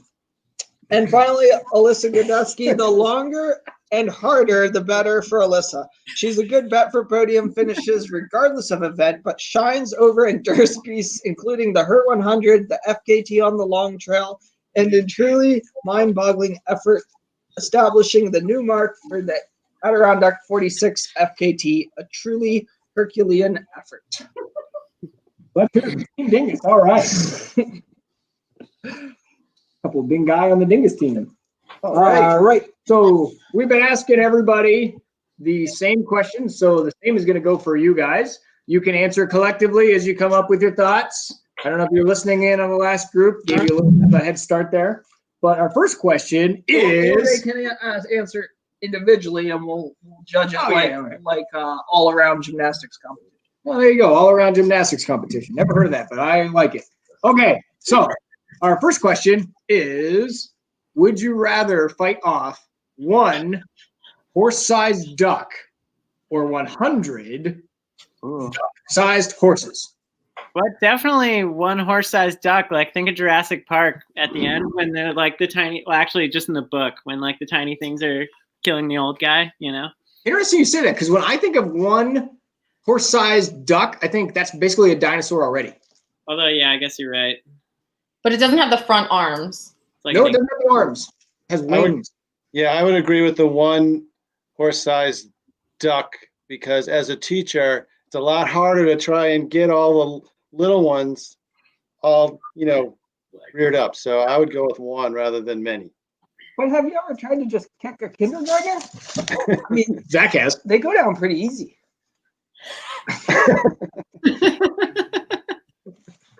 They don't have a great sense of balance yet, which is why you don't see a lot of them on skateboards. That's true. The ducks or the horses? Both. Stick them on ice. Well, young horses can barely walk, so you're never going to see them on a skateboard. How's that thing supposed to kickflip? It can barely kick. Also, as I'm thinking about it, if you have a duck-sized horse and the fight's not going well, you can actually like befriend. What? Dude, got a picture. Show that demographic. You can hop on it and it can fly with you on it. Is that a Native American? What is that thing? It looks fun. He's a kung fu master kicking. Look at that kick. Look at the extension on that thing. That's impressive. I have such a better Like, it was impressive commentary, Matt, but we missed Alyssa's entire I'm explanation. sorry. I was thrown off by the picture. No, this is a good visual effort because you can picture then the guy, if he doesn't win the fight, right? You just hop on to the duck-sized horse. You can like fly places. You can hop places. You can swim with him. Oh, so you're a lover, not a fighter. You're saying tame the duck. Don't be like, so Native Americans were like, hey, these weird dogs taste good. Let's eat them. And then somebody's like, no, let's ride them. That's a good idea. I like it. Just throwing this out here. A duck's penis is like 3/4 the length of its body. So, like, horse-sized duck becomes problematic. It's like I don't think it's similar to raccoons. It's very fast. I should have thought about this earlier. I was thinking about the size of a pillow you could make. You could make a really good pillow out of all those feathers. True. Oh boy. Hey, how much does how does this work again? Crap. It's like, how much does a pillow weigh? What's the weight of a pillow or a feather or something like that? Oh, And what then- weighs more, 100 pounds of feathers or 100 pounds of bowling balls? That's what it is. It's the feathers, because you have to live with the emotional weight of killing the ducks. That's what it is. That's the answer. Thank you, Zach. Thanks for filling us in with that one. I'm glad you're here to help me out. You're welcome. Well, they seem pretty on the same page for this, so I think we're good to go to question All right, let's 2. keep rolling. Question 2. If you could replace all the grass in the world with anything, what would it be and why? Snow. Oh, snow. Yes. Yes. No. Have a shredder. Looks like we're getting nods. Is that a snow for you as well down there, Alyssa? No. I don't know. I've never really skied, so it would be a wild card for me, but it sounds like a better answer than snacks, which is like what my head was telling me. Snacks! I love snacks! You're like, I'm hungry. Guys, she's still hungry from the Adirondack 46. Like, Oh, yeah. And she's thinking, she's very selfless with this answer. She's thinking of all the children that go hungry. They'll never go hungry again. You know, like, and they would never like come on my TV and say, try to sell me stuff and be like, look at this starving child. Well, hey, look what, buddy, if you can't reach down and grab some snacks, hey, my fault. I love it. I love snacks. Team Dingus is getting a point for snacks. Mark them up on the board. Not snow, though. No. I mean, I like snow, but snacks, I mean, come on. And you almost didn't even say it. That's a genius move. That's $1 million idea right there. Team Dingus is on the board. Woo! Right. Okay. All right, question 3. Question 3, moving on. How many chickens would it take to kill a lion? Now, we had some good answers from the last team. So. Yeah, we did. Boy, is it hot in this banana suit. I think it's actually aluminum foil. It's heating me up. How many chickens to kill a lion? Like, can we stack them vertically on top of the lion? You can do whatever you Oh, want. man, there's no rules. There's snacks on the ground. Probably like 200 chickens. Oh, you're gonna crush the lion to death with chickens? Is that what you're gonna do? That's like what, 600 pounds in chickens?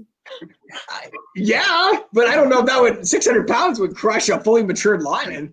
Okay. But I like the idea that you're trying to suffocate it by piling chickens on top of it. I love that. What's that? The game you play with the marshmallows, stuffing them in your mouth? Oh, like Fluffy Bunny. Fluffy Bunny. Yeah, they're picturing the lion playing Fluffy Bunny with chickens. Oh, and then he just like suffocates. That's messed up. Because he has no self-control. Right? He's a cat. He's just gonna. The rest of them are just pecking away. It would probably be So it's like death by gluttony. like 32 chickens, I In think. that movie. 7 Deadly Sins or something. Anyways, how many chickens would that take? What are you saying to stuff a lion to? I think about 32. 32? Yeah. I was thinking like 3. I could eat 3 chickens. Well, no, yeah, but if you leave the feathers and beaks on, and they're flapping around. We do the chicken's eggs, and we play Fluffy Bunny with eggs. Yeah, that is some good flapping. Wow, they just keep coming. It's like, hey, Look at all Arnold's those house. chickens. Look at that. Yeah, wait, what actually happened at Hey Arnold's I house? think it's some chickens migrating or something. See how they're like, we didn't get to see the end of it. How long does that video go for? Maybe it's like 2 hours. Just chickens pointing It's out. 2 hours of chickens. Can you show us how long that video was? Is That's it an awful lot of chickens. More importantly, how many views does that? I like 30,000. The building isn't even that old. It is 3 million views. But it's 14,000 likes. I better go home and find some chickens. Oh, man. Okay. So 33 chickens to suffocate a lion. All right. I like it. Okay. Team Dingus thinking outside the box. Jay, anything from the teacher over there to weigh in? I kind of liked the video. I like the 30,000. 30,000. That's what it said. It said 30,000. Just a stampede. I was overwhelmed. Just watching the video, I was overwhelmed. So he's going The with lion like would just give up. He's gonna get 30,000 chickens. The lion's gonna be so overwhelmed and stressed He's out. gonna give up. They just drop dead. Or he's going to use chicken eggs to make the vaccine. Kill the lion. Oh, to leave a lion There we go. to save the. I don't know. Yeah, because he'd have a whole. He'd have a lot of sacrificial lambs. Sacrificial chickens. Pigs. Yeah. Pigs. Yeah. Okay. Third question. 3, right? No, that was the third question. That was the third. 3. Oh, we're done. We're done with 3. Get Okay. See you later. Hey, oh wait, watch this. Watch all these chickens. Now show the chicken video. There go the chickens. There go the chickens. We're on lion though. Oh, you were lying. Oh. Okay, so I got a joke. Hold on a second. So 2 giraffes walk into a bar, and the one gets pretty drunk and passes out. And the other one goes to leave, and the bartender says, "Hey, you can't just leave your friend lying there on the floor like that." And he says, "He's not a lion. He's a giraffe." Oh. And with that, we're on to team 3. See you later, Team Dingus. All right. This is fun. I'll see you in like 5 years. I think that's our usual. Usually see each other about 5 years. All right. Changed a bit. All right, well done. Tom's in the house. Hey, look at that thing. Is that Eliza under there? Well done. Well done. Oh man, she yeah. All right, she then looks like Ortiz. Gingy. Well done. We're still It was waiting some for donkey. Michael Ortiz. Ian, you might need to step in for this one. All right. Who are we missing? We got Michael Eliza. Ortiz. Michael Ortiz. Michael Ortiz. Oh, he was the he was the highlight of these intros. We'll read it anyways. All right, yeah, read them. Read them. Read them and weep. Hey, he's not even here, so I don't even have to worry about being offended. So team 3 with a substitution of Ian Wait, in hold on. for What was her name? Michael Ortiz. Team Squonk. Squonk. Is that Michael Ortiz? Well, it would I extend. found a video of Michael Ortiz. This is gonna have to do. Wait, Oh, there he is. That's Michael Ortiz. Okay, go ahead and give him the intro. Give him the intro while he does the All thing. right, so here, Michael Ortiz, he is for Intro all video. those who may have been living under a rock or otherwise quarantined without internet access. Michael recently completed the Hundos Project. He ran a 100-mile race or effort every weekend for 100 straight weeks, all while holding down a full-time job. And through the pandemic, which yielded a treadmill. Why in the world would you run 100 miles on a treadmill?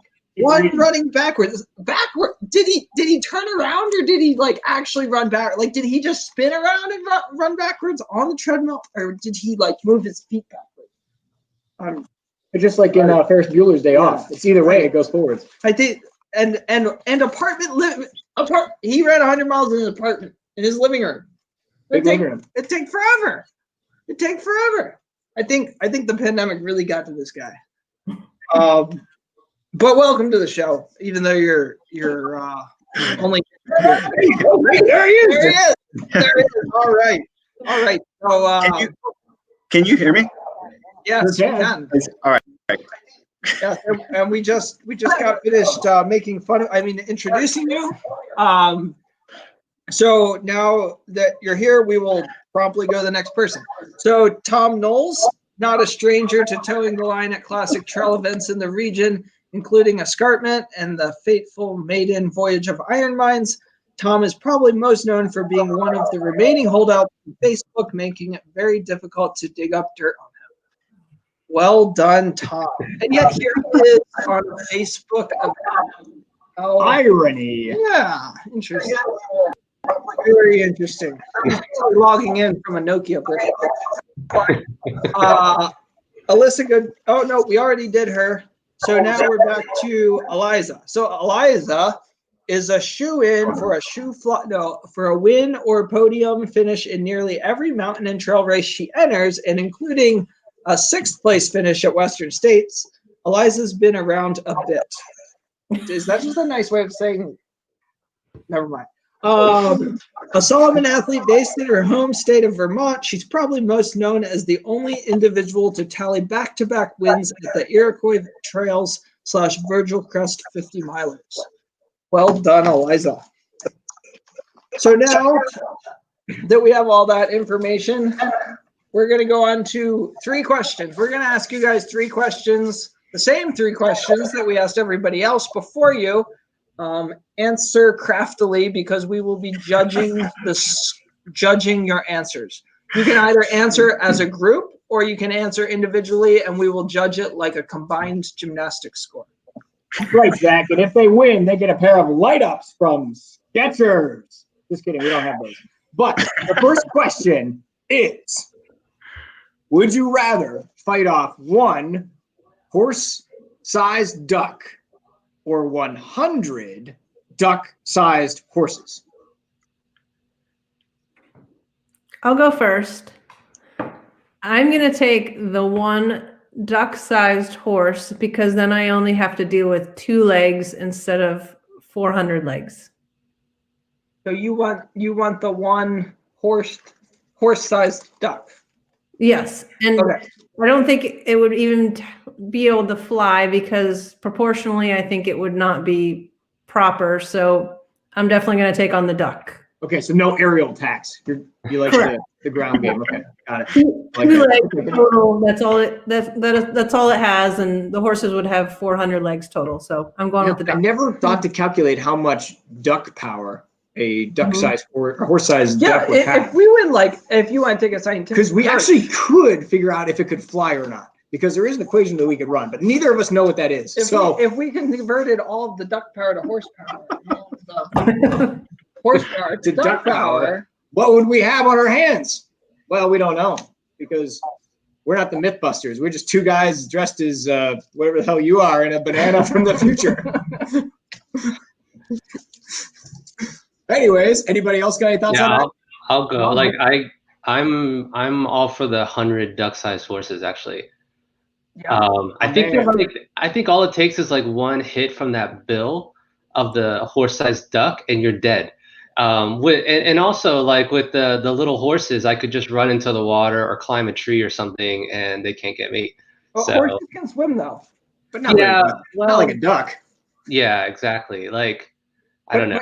But climbing a tree or whatever the other thing you said made a lot of sense. I love hearing answers from both sides of the field for a giant duck or 100 smaller horses. I love hearing it, but my thought on it, and I'll just give you my window in here, is I would rather fight off the 100 smaller horses as well. And the reason being is that because, so when I was a kid, about, 8 years old, my brother was probably 5 or something like that, we went to a cemetery and we were feeding the ducks, and my brother was 4 or 5 years old, and he was holding out, I remember looking over, and he was holding out an entire slice of bread in his hand, and this boss goose, which is not a duck, but imagine they're kind of the same, so this boss goose shoves out of the way 100 ducks and then gets up there, and my brother's just holding it out, and the thing went and he ate his whole arm up to his elbow, and he was just like, ah! And I was like, man, could you imagine if that thing was the size of a horse? It would take your head off.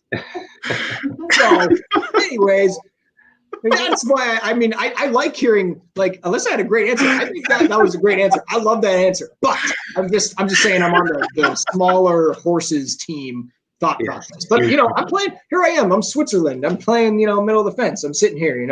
So all right. I would take. Let's see. I would take the 100 duck-sized horses, and for the reason of, so who has more endurance, humans or the horse, right? Well, we have to ask Mike Warden. Yes. So horses are certainly faster than humans. Like a life-sized horse is faster than a human by far, but how fast is a duck-sized horse, right? So I would take 100 duck-sized horses, run around in circles until each one of those horses just keel over. Because my thought is humans have more endurance. We can last longer than horses running. I'd run into out in the sun, somewhere open. They would overheat and they would just fall over. That's not an inhumane answer because duck-sized horses don't exist. So that's a very good point, though. It's if you pack all that horsepower into that small of an area, it's bound to overheat. It's bound to go somewhere. Yeah. It's a good scientific analysis. You might have enough horsepower there to power a mini excavator. All right, on to question 2. All right, everybody, question 2. if you could replace all the grass in the world with something, what would it be and why? I would say cheese because it's delicious. That's good. Good answer. But what would the moon be made out of? Oh, chocolate? I'll allow it.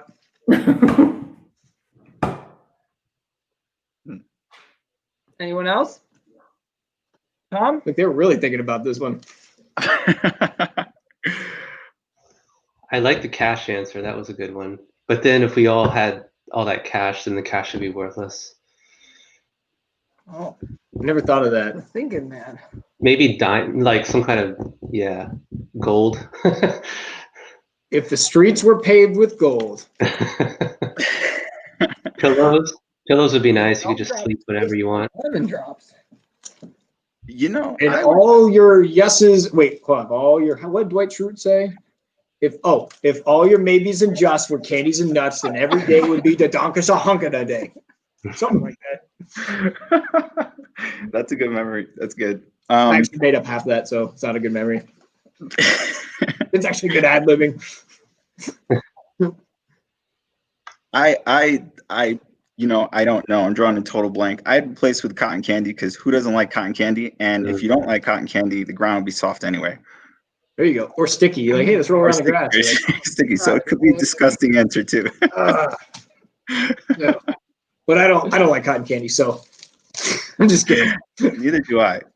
Why would you want the whole ground to be covered in cotton candy if you don't like cotton candy? It's soft. Man, he runs 100 miles in his living room.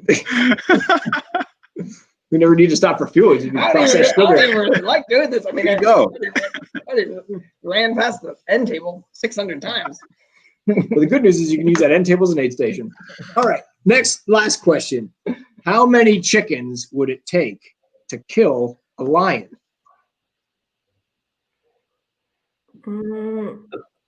What size is the lion and what's its gender? The lion. Have you ever seen Ghost of the Darkness? It's a male. I've seen the Lion King. It's a maneless, fully sexually matured adult male lion. And the chickens are free range organic. Oh yeah, fully free range. Oh yeah, so they're super muscular. Grass-fed. Free range, grass fed, any grassy grain. Free range. They're country fried chicken. Jesus, look at that thing. They're country fried chicken. And the Colonel is coming to the rescue. They're country fried chickens. There you go. Well, I think it's like a quarter of a chicken, right? Like all you do is just take like a drumstick, like inject it with some disease or poison and feed it to the lion. And there you go. Right? Like done. He put the chicken, he put in a quarter of a chicken. This man thinks a quarter of a chicken. Team Squawk is on the board. One not waste that. He's gonna waste the rest of it. He's gonna eat the rest of it. I'm gonna country fry that one. And I am gonna poison this quarter. Team Squawk is on the board. Can you believe it? I can't. An answer like that. Outrageous. That's good. That is good. I'm going to say one whole live chicken. And the reason is lions like live animals, right? They're going to want something that's fair game to catch. And if it's alive and running, they're going to want it. And it's just one, because if the lion is anything like my Chihuahuas growing up, they choke on one chicken leg bone. Not that they were supposed to eat it. They sometimes got their hands on it and they would choke and we'd have to help them out. So that lion's eating one live chicken, he's going down. Guess what? Team Squawk got 2 points. Excellent point. 2 points on the board with one question. Outrageous. They go for a hat trick. What's the gingerbread got to say? I'm going to chime in with a bad joke and say... Oh boy, anybody want 3 points with this? What is it? Does the chicken have coronavirus? Oh. Can it get corona? No, it has avian flu. So there we go. An advanced strain of avian flu about to break loose from the avians and fly over to us. Lions. I'm giving him another point. That's 3. I think that does it. Team Squonk on the board with 3. Oh. But that is our last question. But let's take a look at the points here.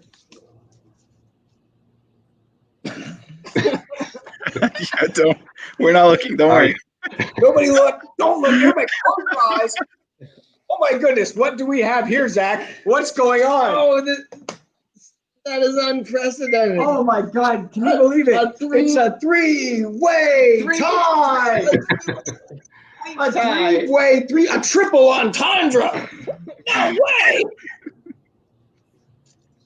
A 3-way. We need to make a graph and figure this one out. What's our tiebreaker question? Okay, our tiebreaker question is. And these are the only ones here, so. Oh, everybody else left?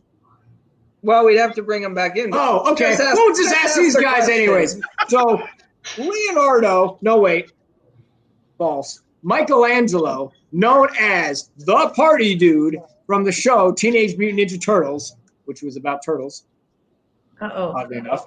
What his famous catchphrase was what? A. Kookaburra. B. Cowabunga. C. Chupacabra. Or D. Calamari. It's B. Cowabunga. Cowabunga. Cowabunga. Well, cowabunga to you guys too. Thanks for having us here on this rad New Year's. Future Banana and this guy. I saw him now. Want to wish you guys a happy New Year. Welcome to the future. Happy New Year. Thank you for having us, guys. Thanks, everybody. Oh, there's my. Get the whip blast figured out. Try shooting that thing. Hit that. Nice. All right. Well done to all you teams there with some pretty outstanding justifications. It's pretty good. Yeah, that was really fun. Yep. All right, so let's do another baking check-in. Amy and all the Dawsons. Hello, all the Dawsons. Look at that shirt. Not your shirt, his shirt. Oh wait, Very his shirt festive. too, but wait, it's all of your stuff, but particularly that ugly shirt. Yeah. I mean that great shirt is what I meant to say. Well, there's only one person. Miss America is the only person here, so Well, I mean. that's because we're early. We got ahead of time. Oh yeah, we're 2 minutes early. We are. Oh man. All right. Well, Amy and I don't look like twins anymore, so. No. That's good for Elise. My pants is on. All right. Hey, hot pants. Well, you guys are both still here, so that doesn't means you didn't burn anything down. It's Not delicious. yet. I may have been sampling a little bit. Or a lot of it. Green hands. It's Color so on your. good. Yeah. Yeah. So I approached this like a Trent Swanson race. I spent some time doing my hair and making sure that I look cute, like figuring out my outfit. You can see I have the freshest matte Lipsy shirt. I've got my hat. The James Weaver got this for me because he's the best. So I spent a lot of time on that. And then I remembered that I should probably work on training, AKA my cake. So just like I would train for a Trent Swanson race, you know, just really make sure that I'm cute and then figure out how I'm going to finish this thing. Yeah. So just to And then remind realize that everybody, it's that's what they were going for right there. That's what we're looking for. So when you see these, this is I don't the even judge. see the cake when I'm so distracted by such a good outfit with the hat and the Lipsy shirt. It's like I don't even see the cake. It doesn't even matter. Exactly. It doesn't matter. And just like a Trent Swanson race, it doesn't matter. It's so flat that nobody's going to care if you finish the Trent Swanson race. I don't even think That's I'll what sign happens. up When you for come to it. Pennsylvania and you do a real race, that's what happens. I approached this how I approached all my trail races, and that was eating all the food. That is what I do during my trail races. Good opportunity, really. Yeah. I mean, what is a trail race except for like a buffet with some running in between the tables? It's a picnic. It's a picnic, and it's just you should see the the messages between Miss America and I in between everything. So let me just read this off to you just for funsies. So I sent her she's like, oh, I didn't measure anything. Can you send me a picture? I'm a disaster. So I sent her a picture. She says, okay, I'll add more. We should bring these tomorrow. I sent her a picture. She says, these Mike and Ike's are delicious with gin. I said, I decided to do my hair. I have gin. I need to try that. She says, it's the discovery of the year. I said, close call. She says, I mean, maybe second to the vaccine. I said, we almost didn't discover either. WTF are we supposed to do with the straws? So that's. I still don't know. I haven't done anything to hold up my bridge. So they're just like, or you could build around them, or they could be cut and made colorful. So fancy. So fancy. Right here. Mm-hmm. Are we revealing yet? If you were doing bridges, you wouldn't have had time to do the hair and eat all the food. Exactly. I wouldn't look so cute. Right? Hello, Elise. My finish line. How are you? Ian, are you eating some of the cake already? It's gonna drip onto your computer. See, next year when we do this live, okay. Next year when we do this live, we can have cake live. Yes. Ooh. Are we revealing any of this yet? I think Elise is trying to reveal. I'm sorry. I was putting my kid to bed. Like, seriously, it is 9:30 up in here. We go to bed at like 8:30 most nights. So I'm here now.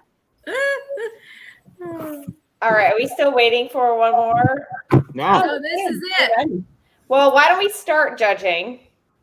So this is what they were going for again, everybody. This is what they were going for. Not even close. All right, Elise, why don't you show us your cake? Okay. 1 minute. All right. She went and bought one. She went to Giant. All right. Oh, wow. Wow. Oh my gosh. That is beautiful. Good. Oh, I see Beautiful. Dutch. Oh, that looks so Put good. cleavage in it. I want to see more cleavage. There you go. Yeah. There. Yeah. Good angle. Good angle. Looks good. Now we're selling it. Selling it. There we go. Much better. Thank There you. we go. Please add that into the points, would you? Thank you. 2 babies, breastfed, 14 months. All right, this is it. And what do you want me to tell you about it? I mean, we're just going for visual. Is it edible? Do you want me to cut it? Mine isn't. No, you don't have to cut it. You should keep it there. Yeah. All right. Pants. Grace, you ready? Yeah. All right, let's Sure. see it. Okay. Mine, the angle is very important. So let me see if I can do that. Got So it, this right is lighting. there's an angle right there. This is That's some elevation. All right. That is an elevation. That's a 14er. Yeah, that's some good elevation. This is the Heiner. This is the wall. This is the aid station, and then these are all the people who are climbing up. What is it called? Now I'm gonna mess this up. The first climb is really big, and this is the finish line over here. And here's a little river. Do you see that river? It's So flowing. if you look at it from this angle. This is the Heiner Humble Hill. That's what it's called. And then when you get up Humble Hill, you get to the top of it, and you realize there's a parking lot there, and you could have just driven there. Oh. Silly lady. So this is there's energy, there's goo up there because that's your first aid station. That looks pretty good. These all turned out actually a lot better than I was expecting, I have to say. Mine's not edible. I don't think it's cooked all the way through. All right, last one. Okay. So I was excited to accomplish a 2021 goal already with this, and that is conquering my fear of fondant. So, okay.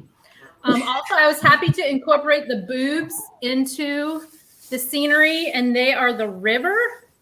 I kind of maybe went off course on this a bit, but I saw these pretzels, and all I could think of was a Sasquatch.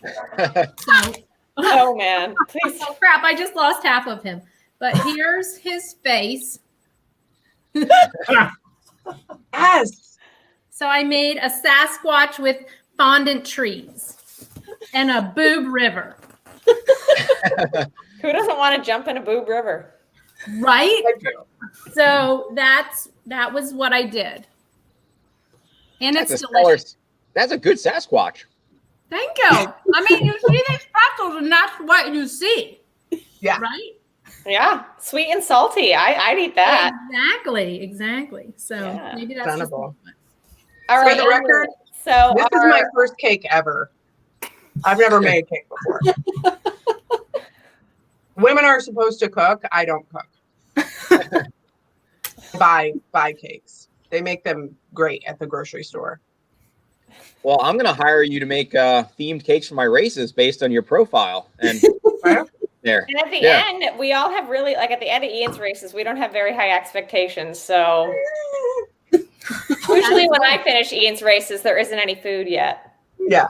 By the time I finish races, all the food's gone. People have left. They're done. They already slept. So Elise, the only thing you didn't get a chance to tell us about your course. So do you want to tell us about your race course on your cake before we have to make this hard decision?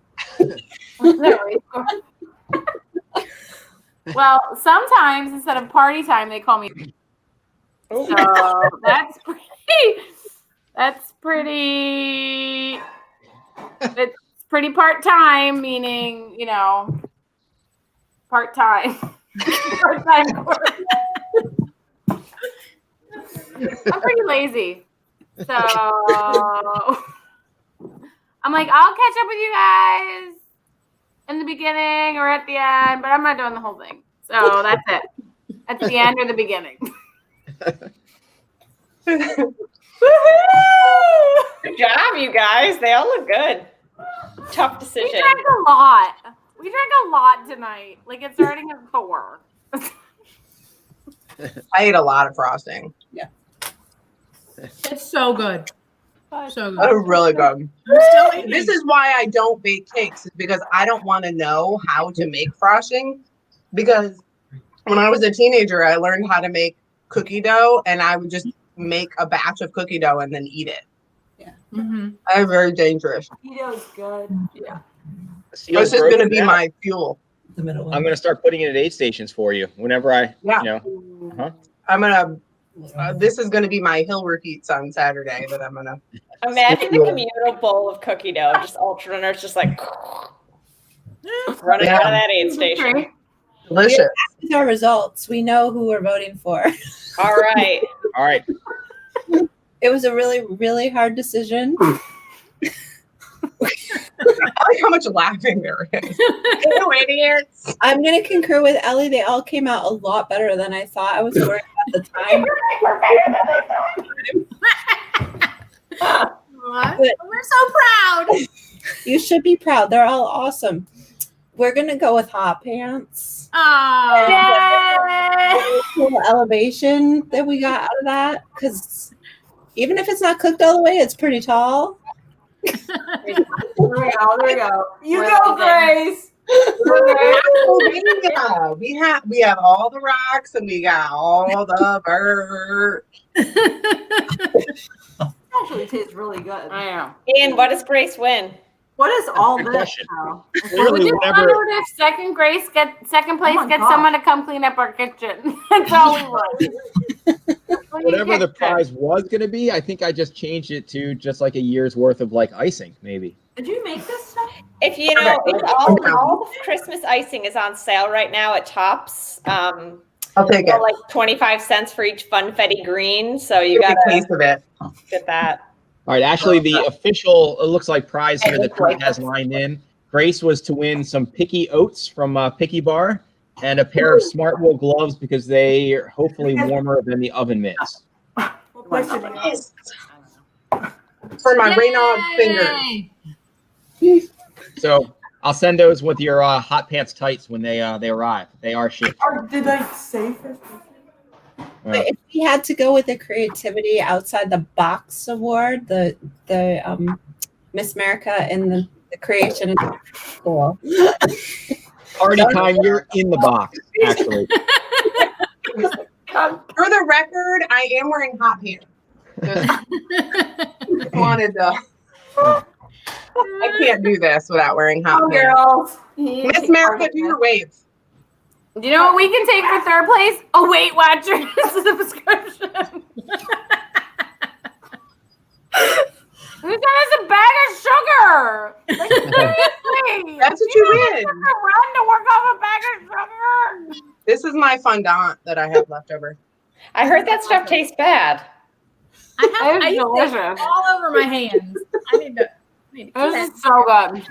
I eat like cold quesadillas at aid stations. And I'm fine with that. Yeah, you rock.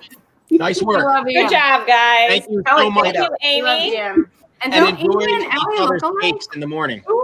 Yeah, I know. Rocket Ridge, Grace. Yeah, And- Rocky Ridge. We're bringing our And cake. get us a picture of the Sasquatch one. I want to send it to Kim with Sasquatch running. Okay. Well, where should I send it? Send it to Ian or me. Oh, okay. Me. I'll get it. Yeah, any of it. You guys all get pictures sent to Ian or Send it to me and I'll put it on the Instagram too. Okay. All the people. Thank you, guys. Thank you. Happy New Year. All right, Happy New Year. Bye. See ya. So it All looks right. like we're still waiting for Jay and Rich, right? They're next, or is it Sarah and? Next up is going to be the FK segment and FKTs of the year. So it should be Ben and Sarah. Ben and Sarah. Okay. Oh, I do not have. They are not in here yet. All right, and Jay and Rich, they're not there either. Is that I'm assuming? No. Okay. No, we are missing them. All right. So Ellie, you want to talk a little bit about something else, and I will check in with all of them. I'll do my best. All right. Oh, Sarah, thank God. Okay. Well done, Sarah Sarah. and Well done. Eric. Okay. Yo, what's happening? I jumped back in. I'll do my best. Sarah, All right. or should I say Sarah, Lasso? thank God. Okay. Well done, Sarah and Eric. Okay. Yo, what's happening? I jumped back in. I'll do my best. I can hear somebody talking. I can hear myself. That's fun. Not me. Well, I mean, Eric, you and Sarah can do FKT of the year if Ben doesn't show. I probably can't because I don't pay attention to it that much anymore. But Sarah can. Yeah, Sarah. I can jump in too. With, yeah. Perfect. All right, we'll just start, and then if Ben jumps on, I'll put him on. And I'll jump out. I really am going to jump out anyway. I just came in to say hi. Just be Ian and I then. That's right. Eric, what's happening? Just waiting for my race registration to open at midnight. Sarah, you gonna come to many? Maybe. I mean, she's been invited a few times. That's true. Maybe I'll take you up on it this year, though. There you Do go. it. We'll see you at the dam. Yeah, I'll crew you. Woo! Because you won't need it. No. No. You always All right. Right, I'm hopping off. All right, me too. Good luck, guys. All right. I'll take the believe. Hi, Hey, Ian. Sarah. How are you? Good. Are you laying low the rest of the night, or are you doing something something crazy after this? No, this is it. Uh-huh. This is the crazy. Good. And I do believe. I do believe. I mean, have you watched Ted Lasso? No. I've no. No, I haven't. Well, I'm going to put a plug in right now for everyone to watch Ted Lasso that's watching. It's good.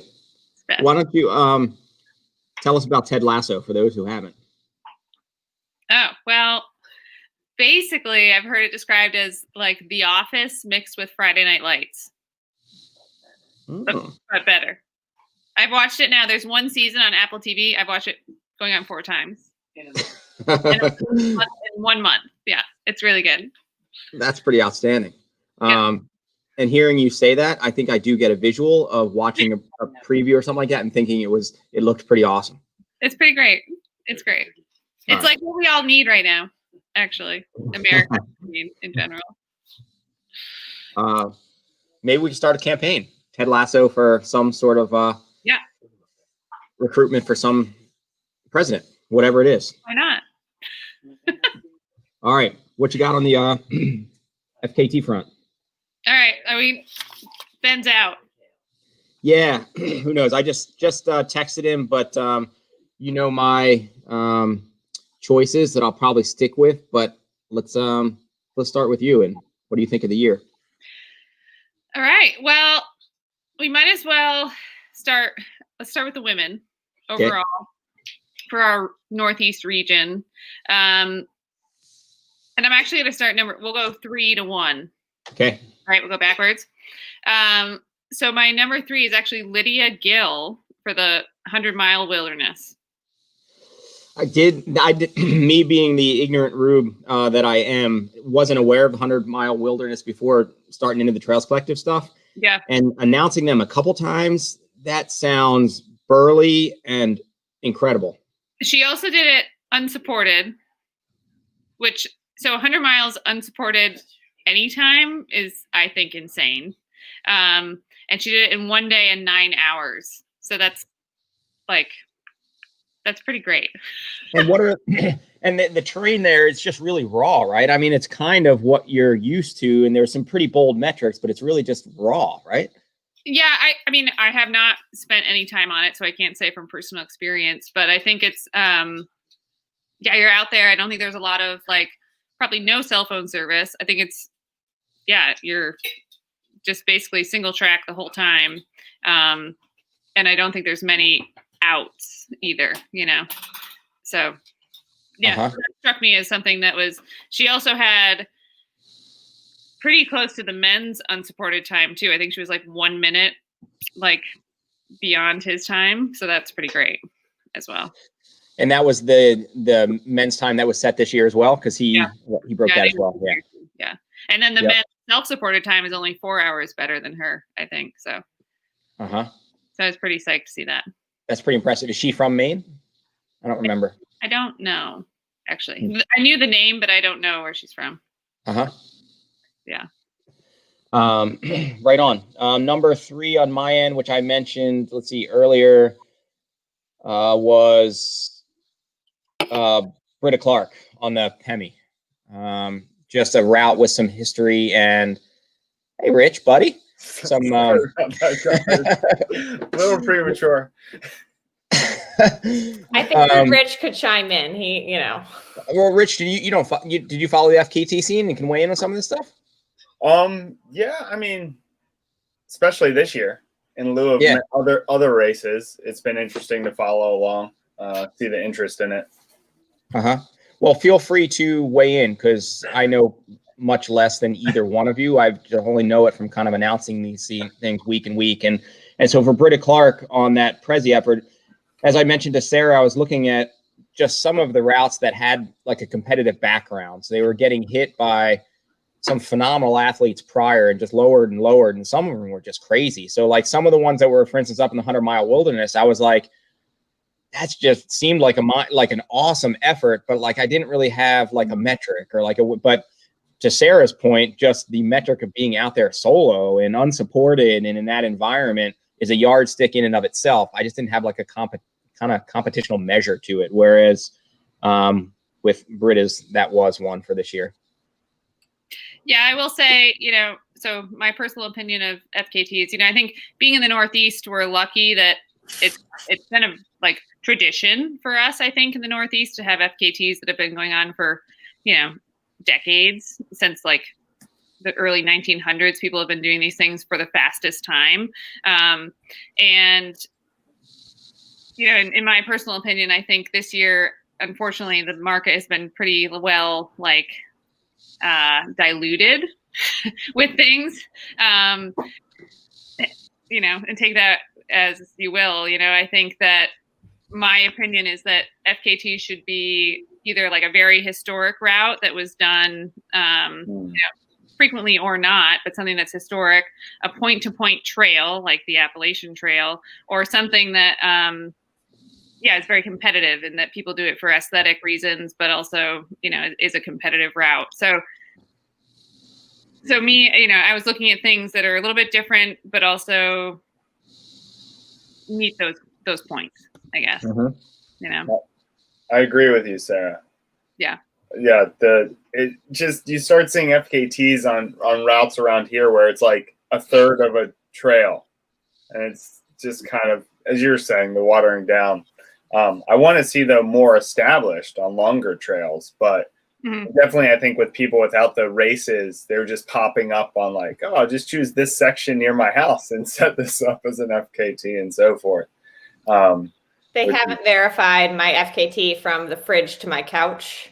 I'm still waiting. It's in the inbox. Any day now. Yeah, it's coming. But some of these, as I announced them, though, they do point toward, like some of them, they may be kind of benign and whatever. If it's good motivator and get somebody to go out there and do it, that's awesome. But it's also cued me into like the 100-mile wilderness, for instance. Like I just wouldn't have known about that prior. And so it's awesome to see. I feel like for a lot of people, there's some intention to kind of where they're going and the routes that they're designing or whatever. And so whether there's like any competitional nature to it or whatever, it does cue me into a pretty cool place to put on the radar to just go run, which has been kind of fun. Oh, for sure. I mean, I think personally, when I travel somewhere like out west or elsewhere, I used to go to the FKT site to be like, this is the route I should run while I'm in this area because it's well known, it's beautiful. There's a reason people are going there. And I feel like that's changed a little bit at this point. Yeah. But, for us, I think in the Northeast, we're lucky because we do have these idyllic routes that are well known, like the Prezi or the Pemi, the Great Range. These are things, the Devil's Path, the Mahoosuc, the 100-mile wilderness, I think should also be something that's included in that. But I think we're lucky in that fact that we're just, more historic, Yep. Things started here. Yeah. All right. You want to go third male? Yeah. So actually I'm going to go with Josh Reed on the Devil's Path for third overall FKT. Yeah. And I'm agreeing with you on that one. Also one that it seems like to have Ben's pretty fast mark set there and to have so much to know that Josh went after it, I think several times, before he got it, but whether Ben would be the fastest on other routes, maybe not, but to know that he had that so dialed in and kind of at like the peak of his game or whatever, and to have Josh keep going back after it and to nail it, it seemed like that must have been an amazing effort. Yeah, I agree. I think when an athlete really dedicates their efforts to something specific, it makes it that much more special. And, it's hard because you don't always know the person but obviously they put information out there, right? And when they're from a place and they know it really well, it makes it a bit different, I think. But I think also, the Devil's Path is a special trail that's well known and it's historic and it's, it's really hard. Yeah. So it deserves that recognition, I think, too, as far as. Especially because it's right. And it seems like it's one of those that it's short enough where you're really hammering, and it's also technical and therefore dangerous enough where if you're really going to go after, you kind of have to throw your own kind of safety and well-being in terms of trauma just to the wind. Yeah. I think, too, I really wish that Ben was here because I really wanted to like kind of, you know, just like give it to him a little bit because there's quite a few things on my list that Ben has done, and I was really interested in his opinion on, you know, what, you know, he thinks about everybody going on these times. And I think, you know, kudos to Ben, and I do wish he was here because he really helped set the mark for a lot of these routes. Yep. You know, what I was saying about diluting, you know, I feel like though Ben chose routes that were well known for a reason and did it well. Yeah. So kudos to him. Yeah, I think that speaks to just how you were kind of defining or valuing the nature in looking at it that way of like FKTs, and it was kind of more that historical and kind of purist, like, yeah. All right. So Jay or Rich, if off the top of your head, like you'd be like, I have been paying attention and I could give you a top 3, feel free to weigh in. Otherwise, we'll go to the second place tier. What are we talking about? Good question. We're ranking marshmallows and the consistency of brands. Stay puffed, jet puffed. No. Yeah. Marshmallow fluff wins. We're doing FKTs? FKTs, yep. We're doing our top 3 votes, and we just did our third place male and female of the year, of the region. Gotcha. Top of my head, going 3-1. I actually like Josh Reed. I'm going to go with both FKTs set this year on the Devil's Path. I'll take Josh Reed for the men and Michelle Merlis for the women. Mm-hmm. And I don't remember who were the people before Michelle on that? Like that wasn't quite as it wasn't as formidable, I think, as it had been on the men's side, although it had gone down just maybe a week or two before Michelle's attempt. And I know she actually thought she'd actually thought that it might have been out of her reach at that point from what I heard talking to her, but she buckled down and got it done by a couple of minutes. I'd have to look back and see who it was before. I can look it up while Rich is going to give me his number 3. Oh, Sarah, never mind. No, it was a friend of mine, Charlotte Winkler, set the female time, and I have that down as an honorable mention, actually, at 5 hours and 33 minutes. And then Michelle went back and beat it, by 4 minutes. Yeah. Not long, like 2 weeks later or something. And so that was definitely that kind of like back and forth was on my honorable mention list as far as being, notable. However, it's not a competitive women's field. Like there was one time recorded on the FKT site for women. Before that, it was around 8 hours. So it's hard to judge. Although knowing both those female athletes, Charlotte and Michelle, a little bit, I certainly think it's noteworthy for sure.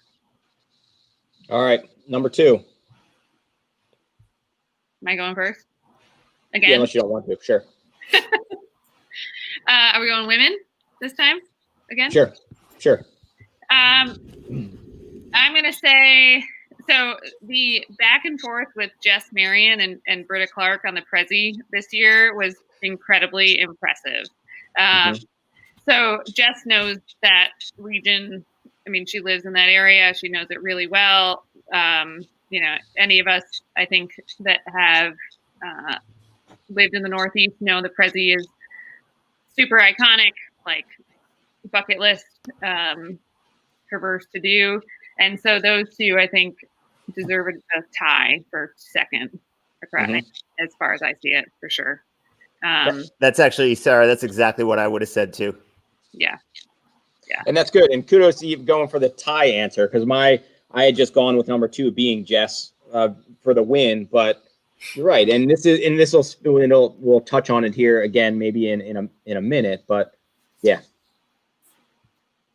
Yeah, I think that. I mean, obviously this year being the year of COVID and Solomon stepping up and doing the, segment Strava challenge that they were doing, it really pushed certain athletes to try harder, which was interesting. It was interesting to watch that. And I think that, Britta, I don't think is from the area or knew it that well. So that was pretty impressive. And then to have Jess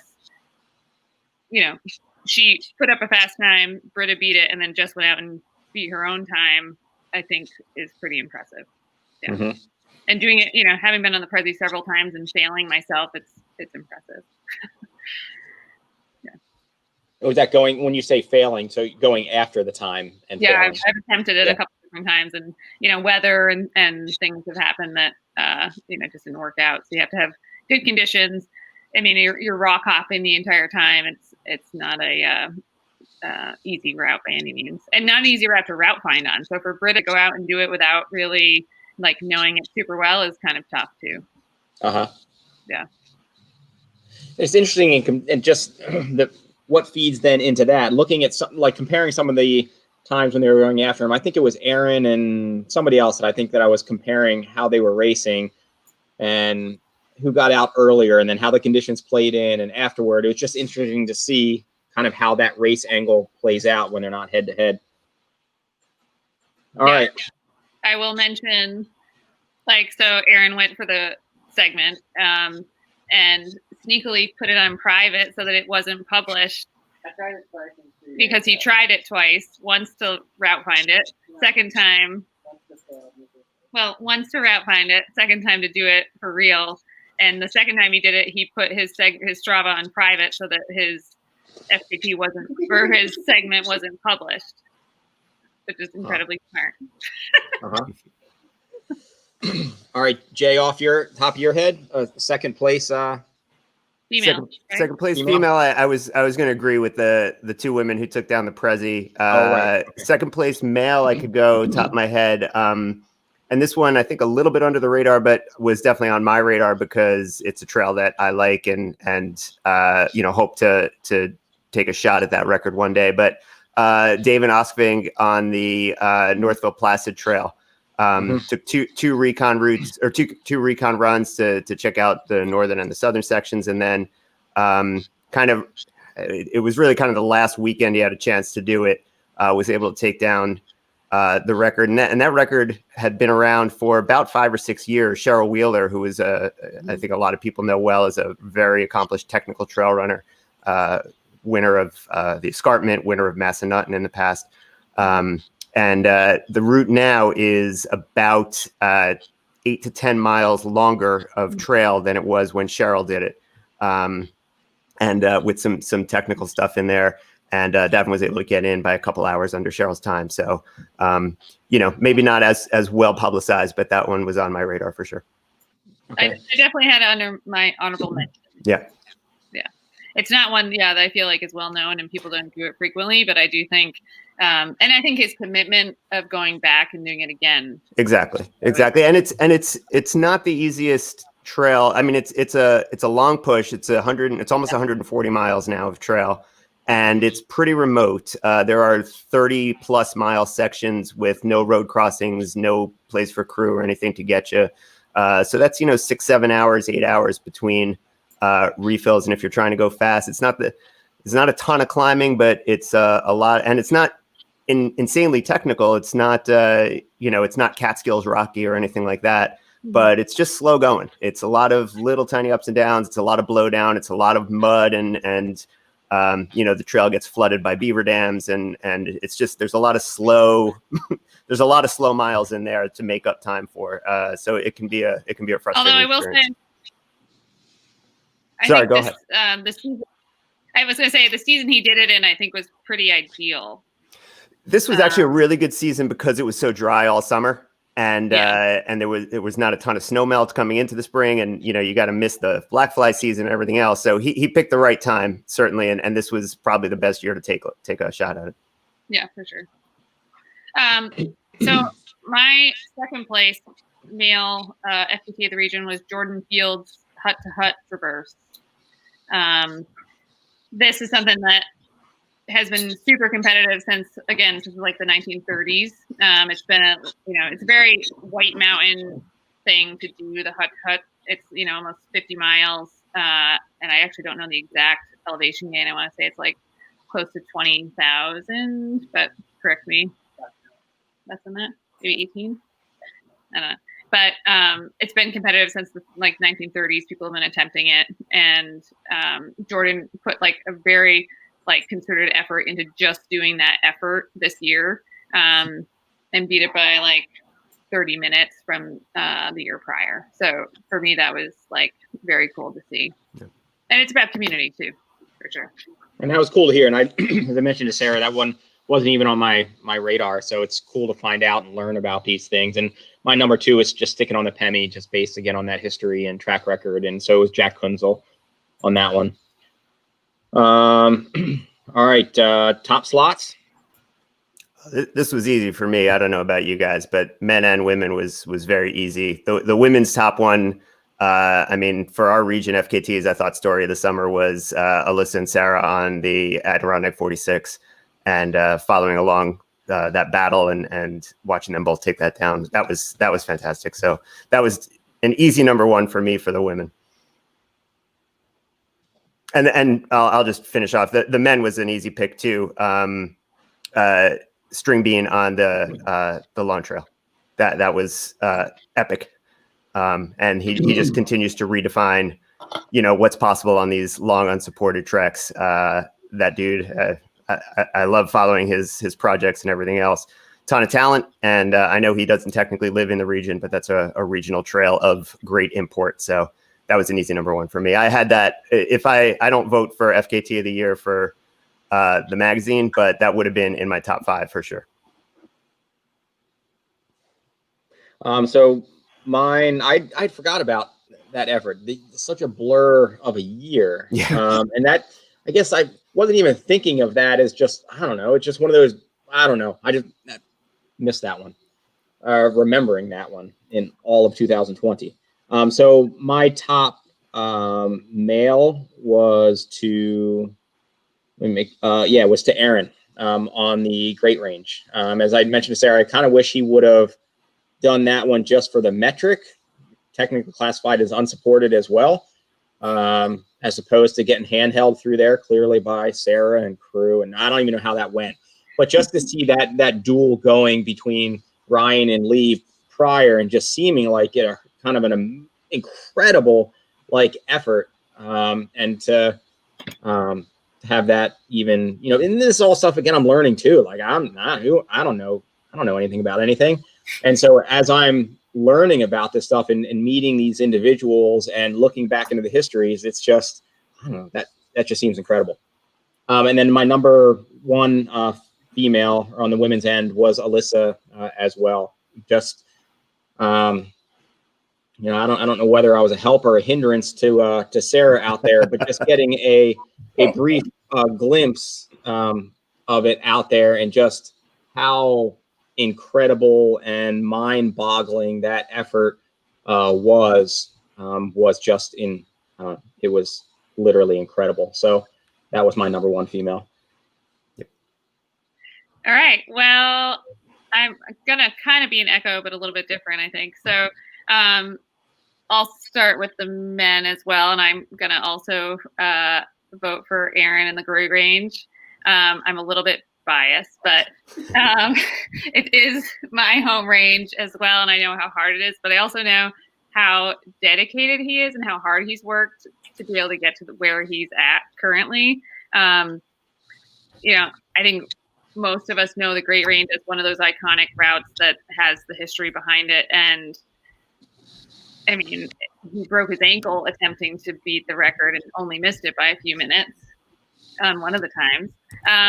So yeah, like beating, Ryan, who has several attempts on it as well. I know for Aaron was incredibly important and special, and also very motivating, but I also think he can go under 5 hours too if he did it on a day that wasn't like 85, 90 degrees with super humidity. And to correct Ian, he really didn't have any help on the range. So going out on the Great Range, there's not many water sources. There's like 2 maybe. And he took a friend who had never done it before. So taking Ryan Kempson with him, Ryan was actually a hindrance, not a help. So his effort just over 5 hours is incredible. And I think he could probably go under 5. So yeah, that's my overall top male effort for sure. And then yeah, Alyssa on the 46, absolutely. Like and I'll be totally honest here, she's probably watching. Like I definitely underestimated her. You know, living here and knowing the mountains as well as I do, I definitely was like, yeah, I got this. Or you know, but you never really have it. But you have to have confidence, right? And so having somebody come in and do what she did was very impressive and inspiring. So certainly, you know, hats off to her. Yeah, those are my votes. Right on. All right. Well, thanks, Sarah, and thanks for letting me tag along on that effort. And Aaron, to get to know you as well. Nice work. And feel free to stay on if you want, Sarah, or you can log off, either one. And then Jay and Rich will get into some of the efforts or runs of the year. Awesome. Thanks, Sarah. Yeah. Thank you so much. All right, Ian, I'm going to take over the driver's seat for a sec. I'll go into podcast mode here. Rich, how are you, buddy? I'm all right. It's good to see you. I thought I kind of followed FKTs, but you guys are putting me to shame. I was just like, oh, okay. That was right off the dome. That wasn't bad, right? I know. I'm very impressed. You're making me feel like I don't even care about running. Yeah. Well, the problem with doing it off the top of the head like that is I know I forgot like 4, you know, major routes or something. But what are you going to do? Yeah. I mean, that's how I probably going to feel about the races and runners we're about to bring up.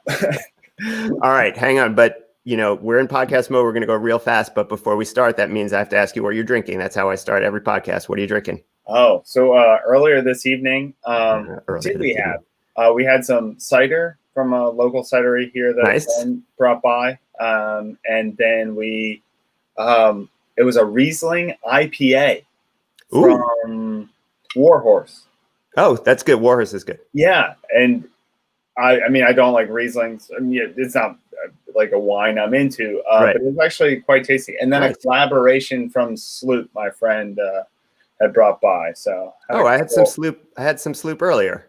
Yeah. We just had a couple people over. We had a little bit of Sloop, and I'm going to break open a 6-point sweet action. So nice. Yeah. Happy New Year, Rich. Yeah. Happy New Year to you. All right. So yes, they're saved the best for last with us. Unfortunately, I think they gave us one of the tougher jobs this year. Hey, talk about the race performances of the year when there's no races. Right. Exactly. You know, and especially because obviously our region was hit very hard by COVID, very early by COVID. Yeah. And I think, you know, to our credit, I think most of the races around here took things seriously. And, you know, that for that reason, we just had very few race performances and very few races really to talk about. And I think, you know, just briefly talking about this offline, I don't know that either of us feel comfortable enough naming a runner of the year per se. I just don't think anyone really had a resume that we could, you know, really compare to anyone else. And even doing it national, you know, a national runner of the year type thing like we did for my pod last week was, you know, short of 2 or 3 guys and gals. There just wasn't a lot out there to go on. But what I think we'll do instead is highlight, you know, some of the 2 or 3 each performances of the year or races of the year that produced results that we want to talk about in our region.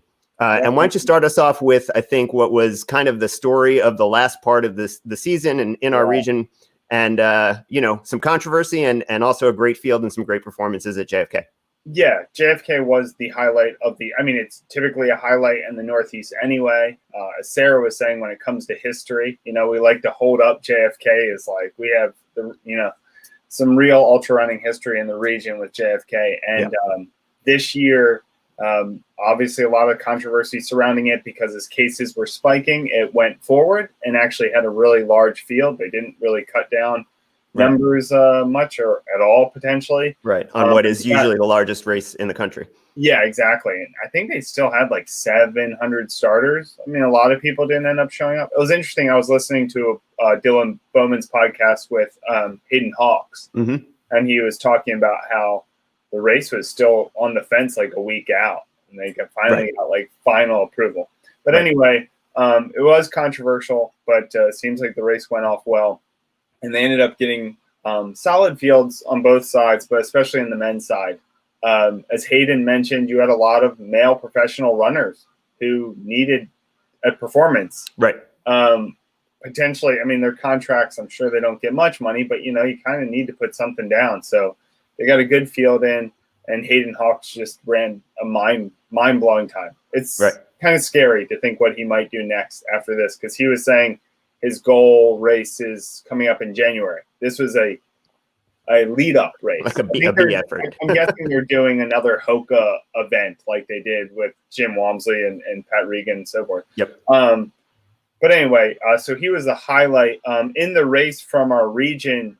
Jonathan Aziz from New York originally, went to Syracuse, was a stud there on a national championship team at Syracuse. He's a marathoner, 2:16 marathoner, ran the Olympic trials, but I'm guessing he jumped in it because what else was there to do? Maybe the marathon project. And he ended up first ever ultra, ran 5:37, which is really darn good. And not a bad start. He ran well on the AT. He was kind of in it the whole way. So that was kind of the local, relatively local. I'm not sure. He might be out in Colorado these days, but spent a lot of time in New York. But he was the only guy from the region up front, like really contending up under 6 hours. And then there was a couple guys, Mark Godot and one other I'm blanking on right now, on the back end of the field there. And then in the women's race, Camille Heron won. Not much to say there, but another exciting, I guess, local Trails Collective region performance was Sarah Cummings in second place. She ran 6:57, which it's a decent time there. It was her debut though, at 50 miles. I was just thinking, Ellie, our host tonight, I think ran 6:45 or something a year before. But the incredible thing was she ran so slow on the AT, and then actually ran way faster than Camille on the last 35 miles. She's a 2:34 marathoner. She had actually run on 50K World's team, but this is her first foray into this longer trail stuff.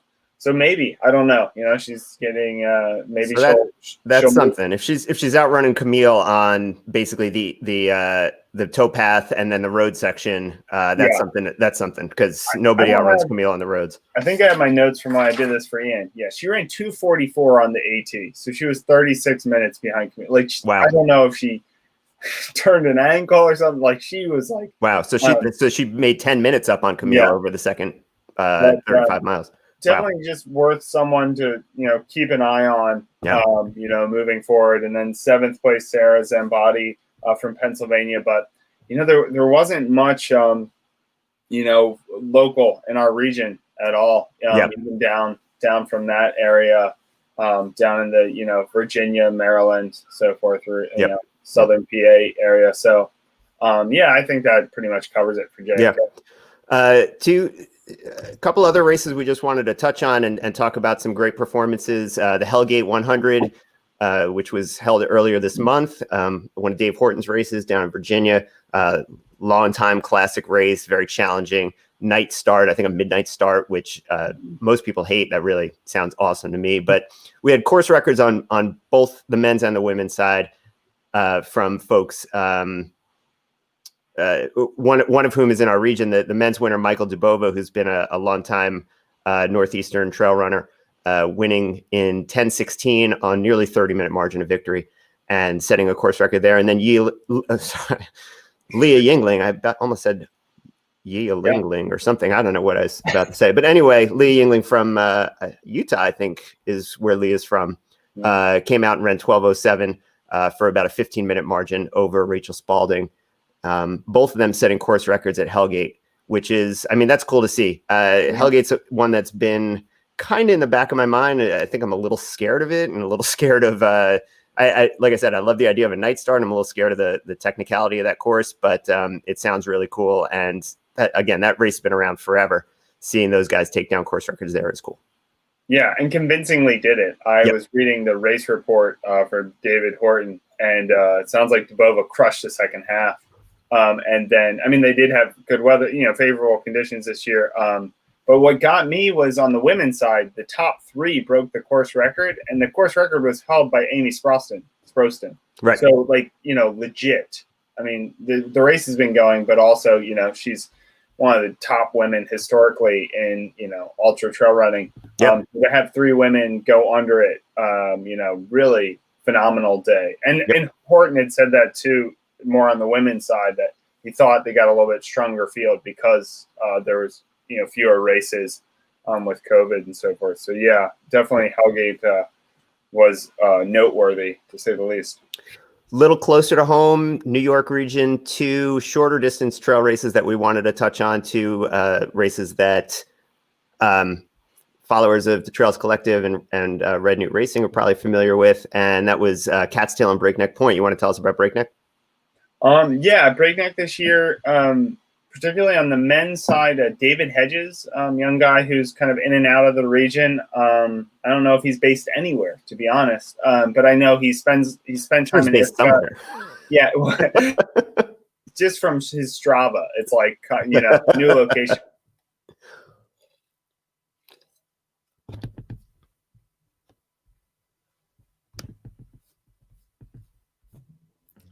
It looks like Rich has frozen. Oh no. See if I can add him back. Oh.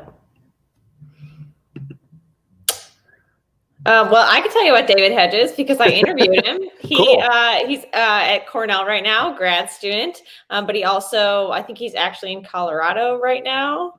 But there he is. Rich. Sorry about that. Oh, all He's right. a grad student at Cornell, Rich. Ellie's got the scoop. Yeah, I got this. Don't worry. So he is in Ithaca at times. He had a great run there. I think 4:33. It was fast, way ahead. So top time at Breakneck. Not quite an ultra, but trails. So so he had a really strong performance there. But that was really the one that stood out to me. Other performances, Amelia Kaufman from our area won Cat's Tail again. She's always, racking up the victories in the area. But yeah, I thought Hedges' performance, and also just it'll be interesting to see what he can do. He seems kind of up and coming in the ultra trail scene, and maybe he'll be back in the Northeast soon and see what he can do if we have some races in 2021. Yep. Yeah, Cat's Tail, again, a really good, really good weather day there, like pretty much ideal weather for Cat's Tail this year in the beginning of October. Daniel Grip for the men, sneaking under Liam Cregan's course record set last year. Anyone who knows Liam knows that's a stout performance, and that's a race, obviously, that's been contested by, the likes of Ben Nephew, Jan Welford, and Dave Kilgore cracked his head open on that course and still won the race. So, there have been some legit performances there. And that was a great run from Daniel to get under Liam's course record there. And then, as you mentioned, Amelia, I think the 3rd year in a row for Amelia, not her fastest time, but 3 straight wins there. So that was very, very cool. Always a gamer. Yep. We're almost out of time, and I think we're almost out of results. I wanted to just briefly, one other race from our region that stood out was the Yeti 100, which is a race I really want to run. Patrick Regan, one of the best trail runners and ultra runners in general on the East Coast, came up from Georgia, set the course record there in 13:33, I think. And that was a course record held by Olivier Leblond, who is one of the great ultra runners in modern U.S. history, one of the top 3, I think, U.S. all-time at 24 hours, and was a podium finisher at the World 24-Hour Championships last year. And Patrick took down that course record from Olivier by about half an hour. Basically completely solo. And a course record on the women's side as well, with Nicole Manette. Is it Manette or Manetti? I'm not sure. Yeah, I'm not sure either, but saw that she took that down. Yeah, also taking it down by a significant margin. I want to say like an hour or maybe close to 2 even. It was and they did not have an ideal day. They actually ran in rain for pretty much the entire day. Still ran some very, very impressive times there. So that was one of the highlights of the Northeastern calendar. Yeah, she was 16, 19, and that's what I was thinking too. Of like, if you're not in the soaking rain all day, you know, if you're running the 15, Yeah, you'll be 1540 or exactly. Yeah, most of these master ones. And I saw Olivier LeBon, just because he's in our region in Virginia there, he did run Canal Corridor out in Ohio, ran a 1350. So for Olivier, just another day's work. And then went on at the beginning of December to set a U.S. age group record for 100 miles. Ran I want to say like 1340 for 100 miles. So I mean, if we had to pick a trail and ultra runner of the year, maybe it's him. Did notice that he had snuck one in Ohio, sub 14. I mean, the Canal Corridor, it's kind of like a Yeti, you know, crushed gravel, flat pass, but still another solid performance from him. But he's unstoppable. That's all I got. You got anything else? I think we can leave it there. I mean, you could do some other stretches, but it's definitely thin. Especially I feel like because a lot of our states where there was truly shut down and so forth. When I was trying to look through results, you look not to criticize, but some places down south and whatnot where there's just a lot more races. I think because of the restrictions, we're not quite as stiff. Well, I think, for better or for worse, you touched on it at the beginning. We had a little bit of controversy surrounding JFK, and I think they took the hit from the press and kind of the general public and the Twitter sphere. And they pulled it off, whether or not it was anything to do with their logistics or if it's just maybe racing outdoors is a fairly low risk activity. I don't know. But I think I was saying to Phil, I think that seeing that happen and they kind of said, the hell with the negative press, we're going to do it anyway. Yeah. And to have it come off in, again, traditionally the largest race in the country, I think that created a permission structure for a lot of other races. Yeah. Again, for better or for worse, I'm not sure, but just to say, well, if they did it, we're going to do it too. So I think we're going to see a lot more racing this year. Whether or not that's justified, who knows? Hopefully we all get through it okay. Let's go vaccines, right? Yeah, exactly. Here we go. Yeah. Rich, good to talk to you. Yeah, thanks for organizing this, Jay and Ian and Ellie, and have a happy new year, everyone. Happy New Year, guys. Thank you. Here's to a better 2021, guys. See ya. All right. So for those of you still hanging in there, thanks for still hanging in there through the whole thing. Ellie, do you want any comments before we cue in Clayton here? Yeah, I don't have any comments. They hit on what a lot of the performances that I was thinking of. It does make me I want to go back to JFK, but like they said, there's a little bit of a controversy there for me now, so we'll see. But no, thank you for joining us, everybody. But we got a really good treat for you to go out with your new year. So without further ado, here is Clayton with our story. All right. And so for this one, we basically had, there's the man. We had Matt Lipsy come up with a good fireside story. And I'm assuming that Matt got that through to you, Clayton? Oh, yeah. Yeah, it's beautiful. That's outstanding. All right. So for all of you watching tonight, again, thanks for tuning in. We are going to have Clayton, Mr. Sequoia here, take us out with a fireside story to take us into the new year. And we will wrap it after he sweet talks us, and we will catch you on the next round. And so, Clayton, thanks for being here, and I'm looking forward to your sweet nothings. Wow. All right. Well, let me grab an adult beverage here and some treats for my trout hound. Come on, Larry. Come on. Come on. Come on. Up. Zuri, come on. Come on. Up here. Up here. There you go. Good girl. Got my faithful trout hound there with me, And tonight we got a tale from Matt Lipsy, brought to you by Jameson and Snow Patio LLC. If you need a winter patio, they're the ones to see to give you the best snow job that you could get. All right, now for the story. It was the night before New Year's when all through the home, not a creature was stirring, not even a sequoia note. The shoes were laid by the chimney with care in hopes that Bell's nickel soon would be there. The children were nestled, burritos in their bed, while visions of COVID-20 danced in their head. Sit. Gotta sit. No? Okay. And Mama in her G-string, and I in leather-studded assless chaps had just settled down for a long winter's clap. When out of the lawn there arose a sound, a banging of platters. I sprang from my thunder dungeon, a breeze blowing about my cracket, to see what on earth could make such a pracket. Only Matt could do this. Away to the window, I flew like a squonk, tore open the shutters, nearly threw out my back. Do you need something? You want a treat? All right, sit. The moon on the bosom and a new fallen sheen gave luster to midday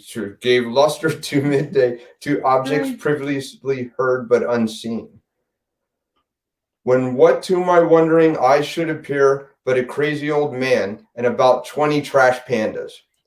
With a smile and a wink so lively and quick, I knew in a moment that I must be high as shit.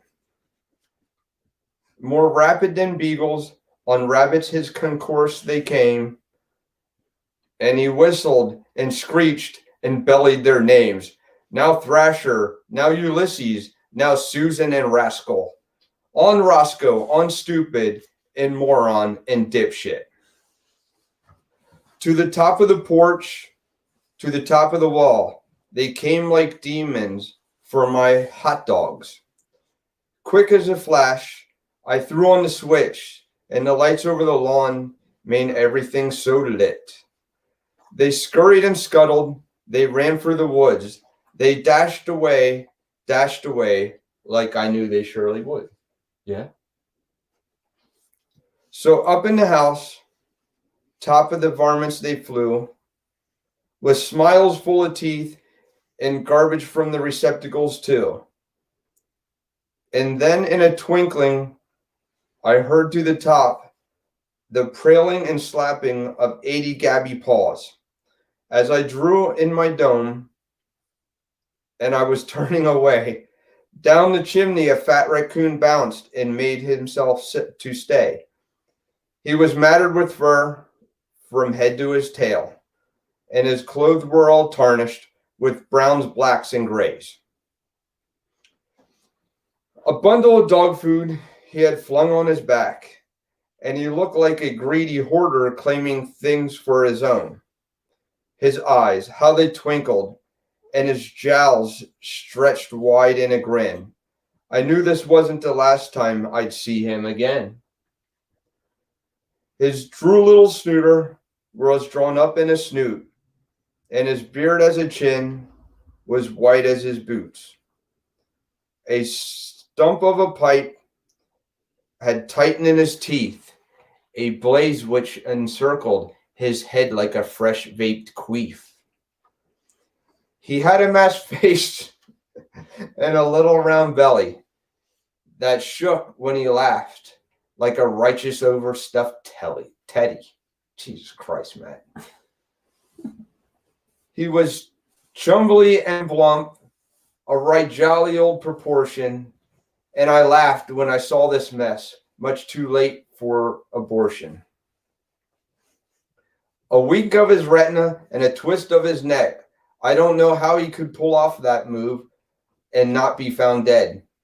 He spoke not a word, but he went straight to work, grabbing and biting, scurrying in his dirt. And laying his flange aside his arse, he let out a fart, and up the chimney he rose. He sprang to his sleigh, to his team gave a skirt, and away all flew like discarded Dairy Queen blizzard. But I heard him exclaim, he ran out of sight, I am a raccoon, and I'll be back tomorrow night.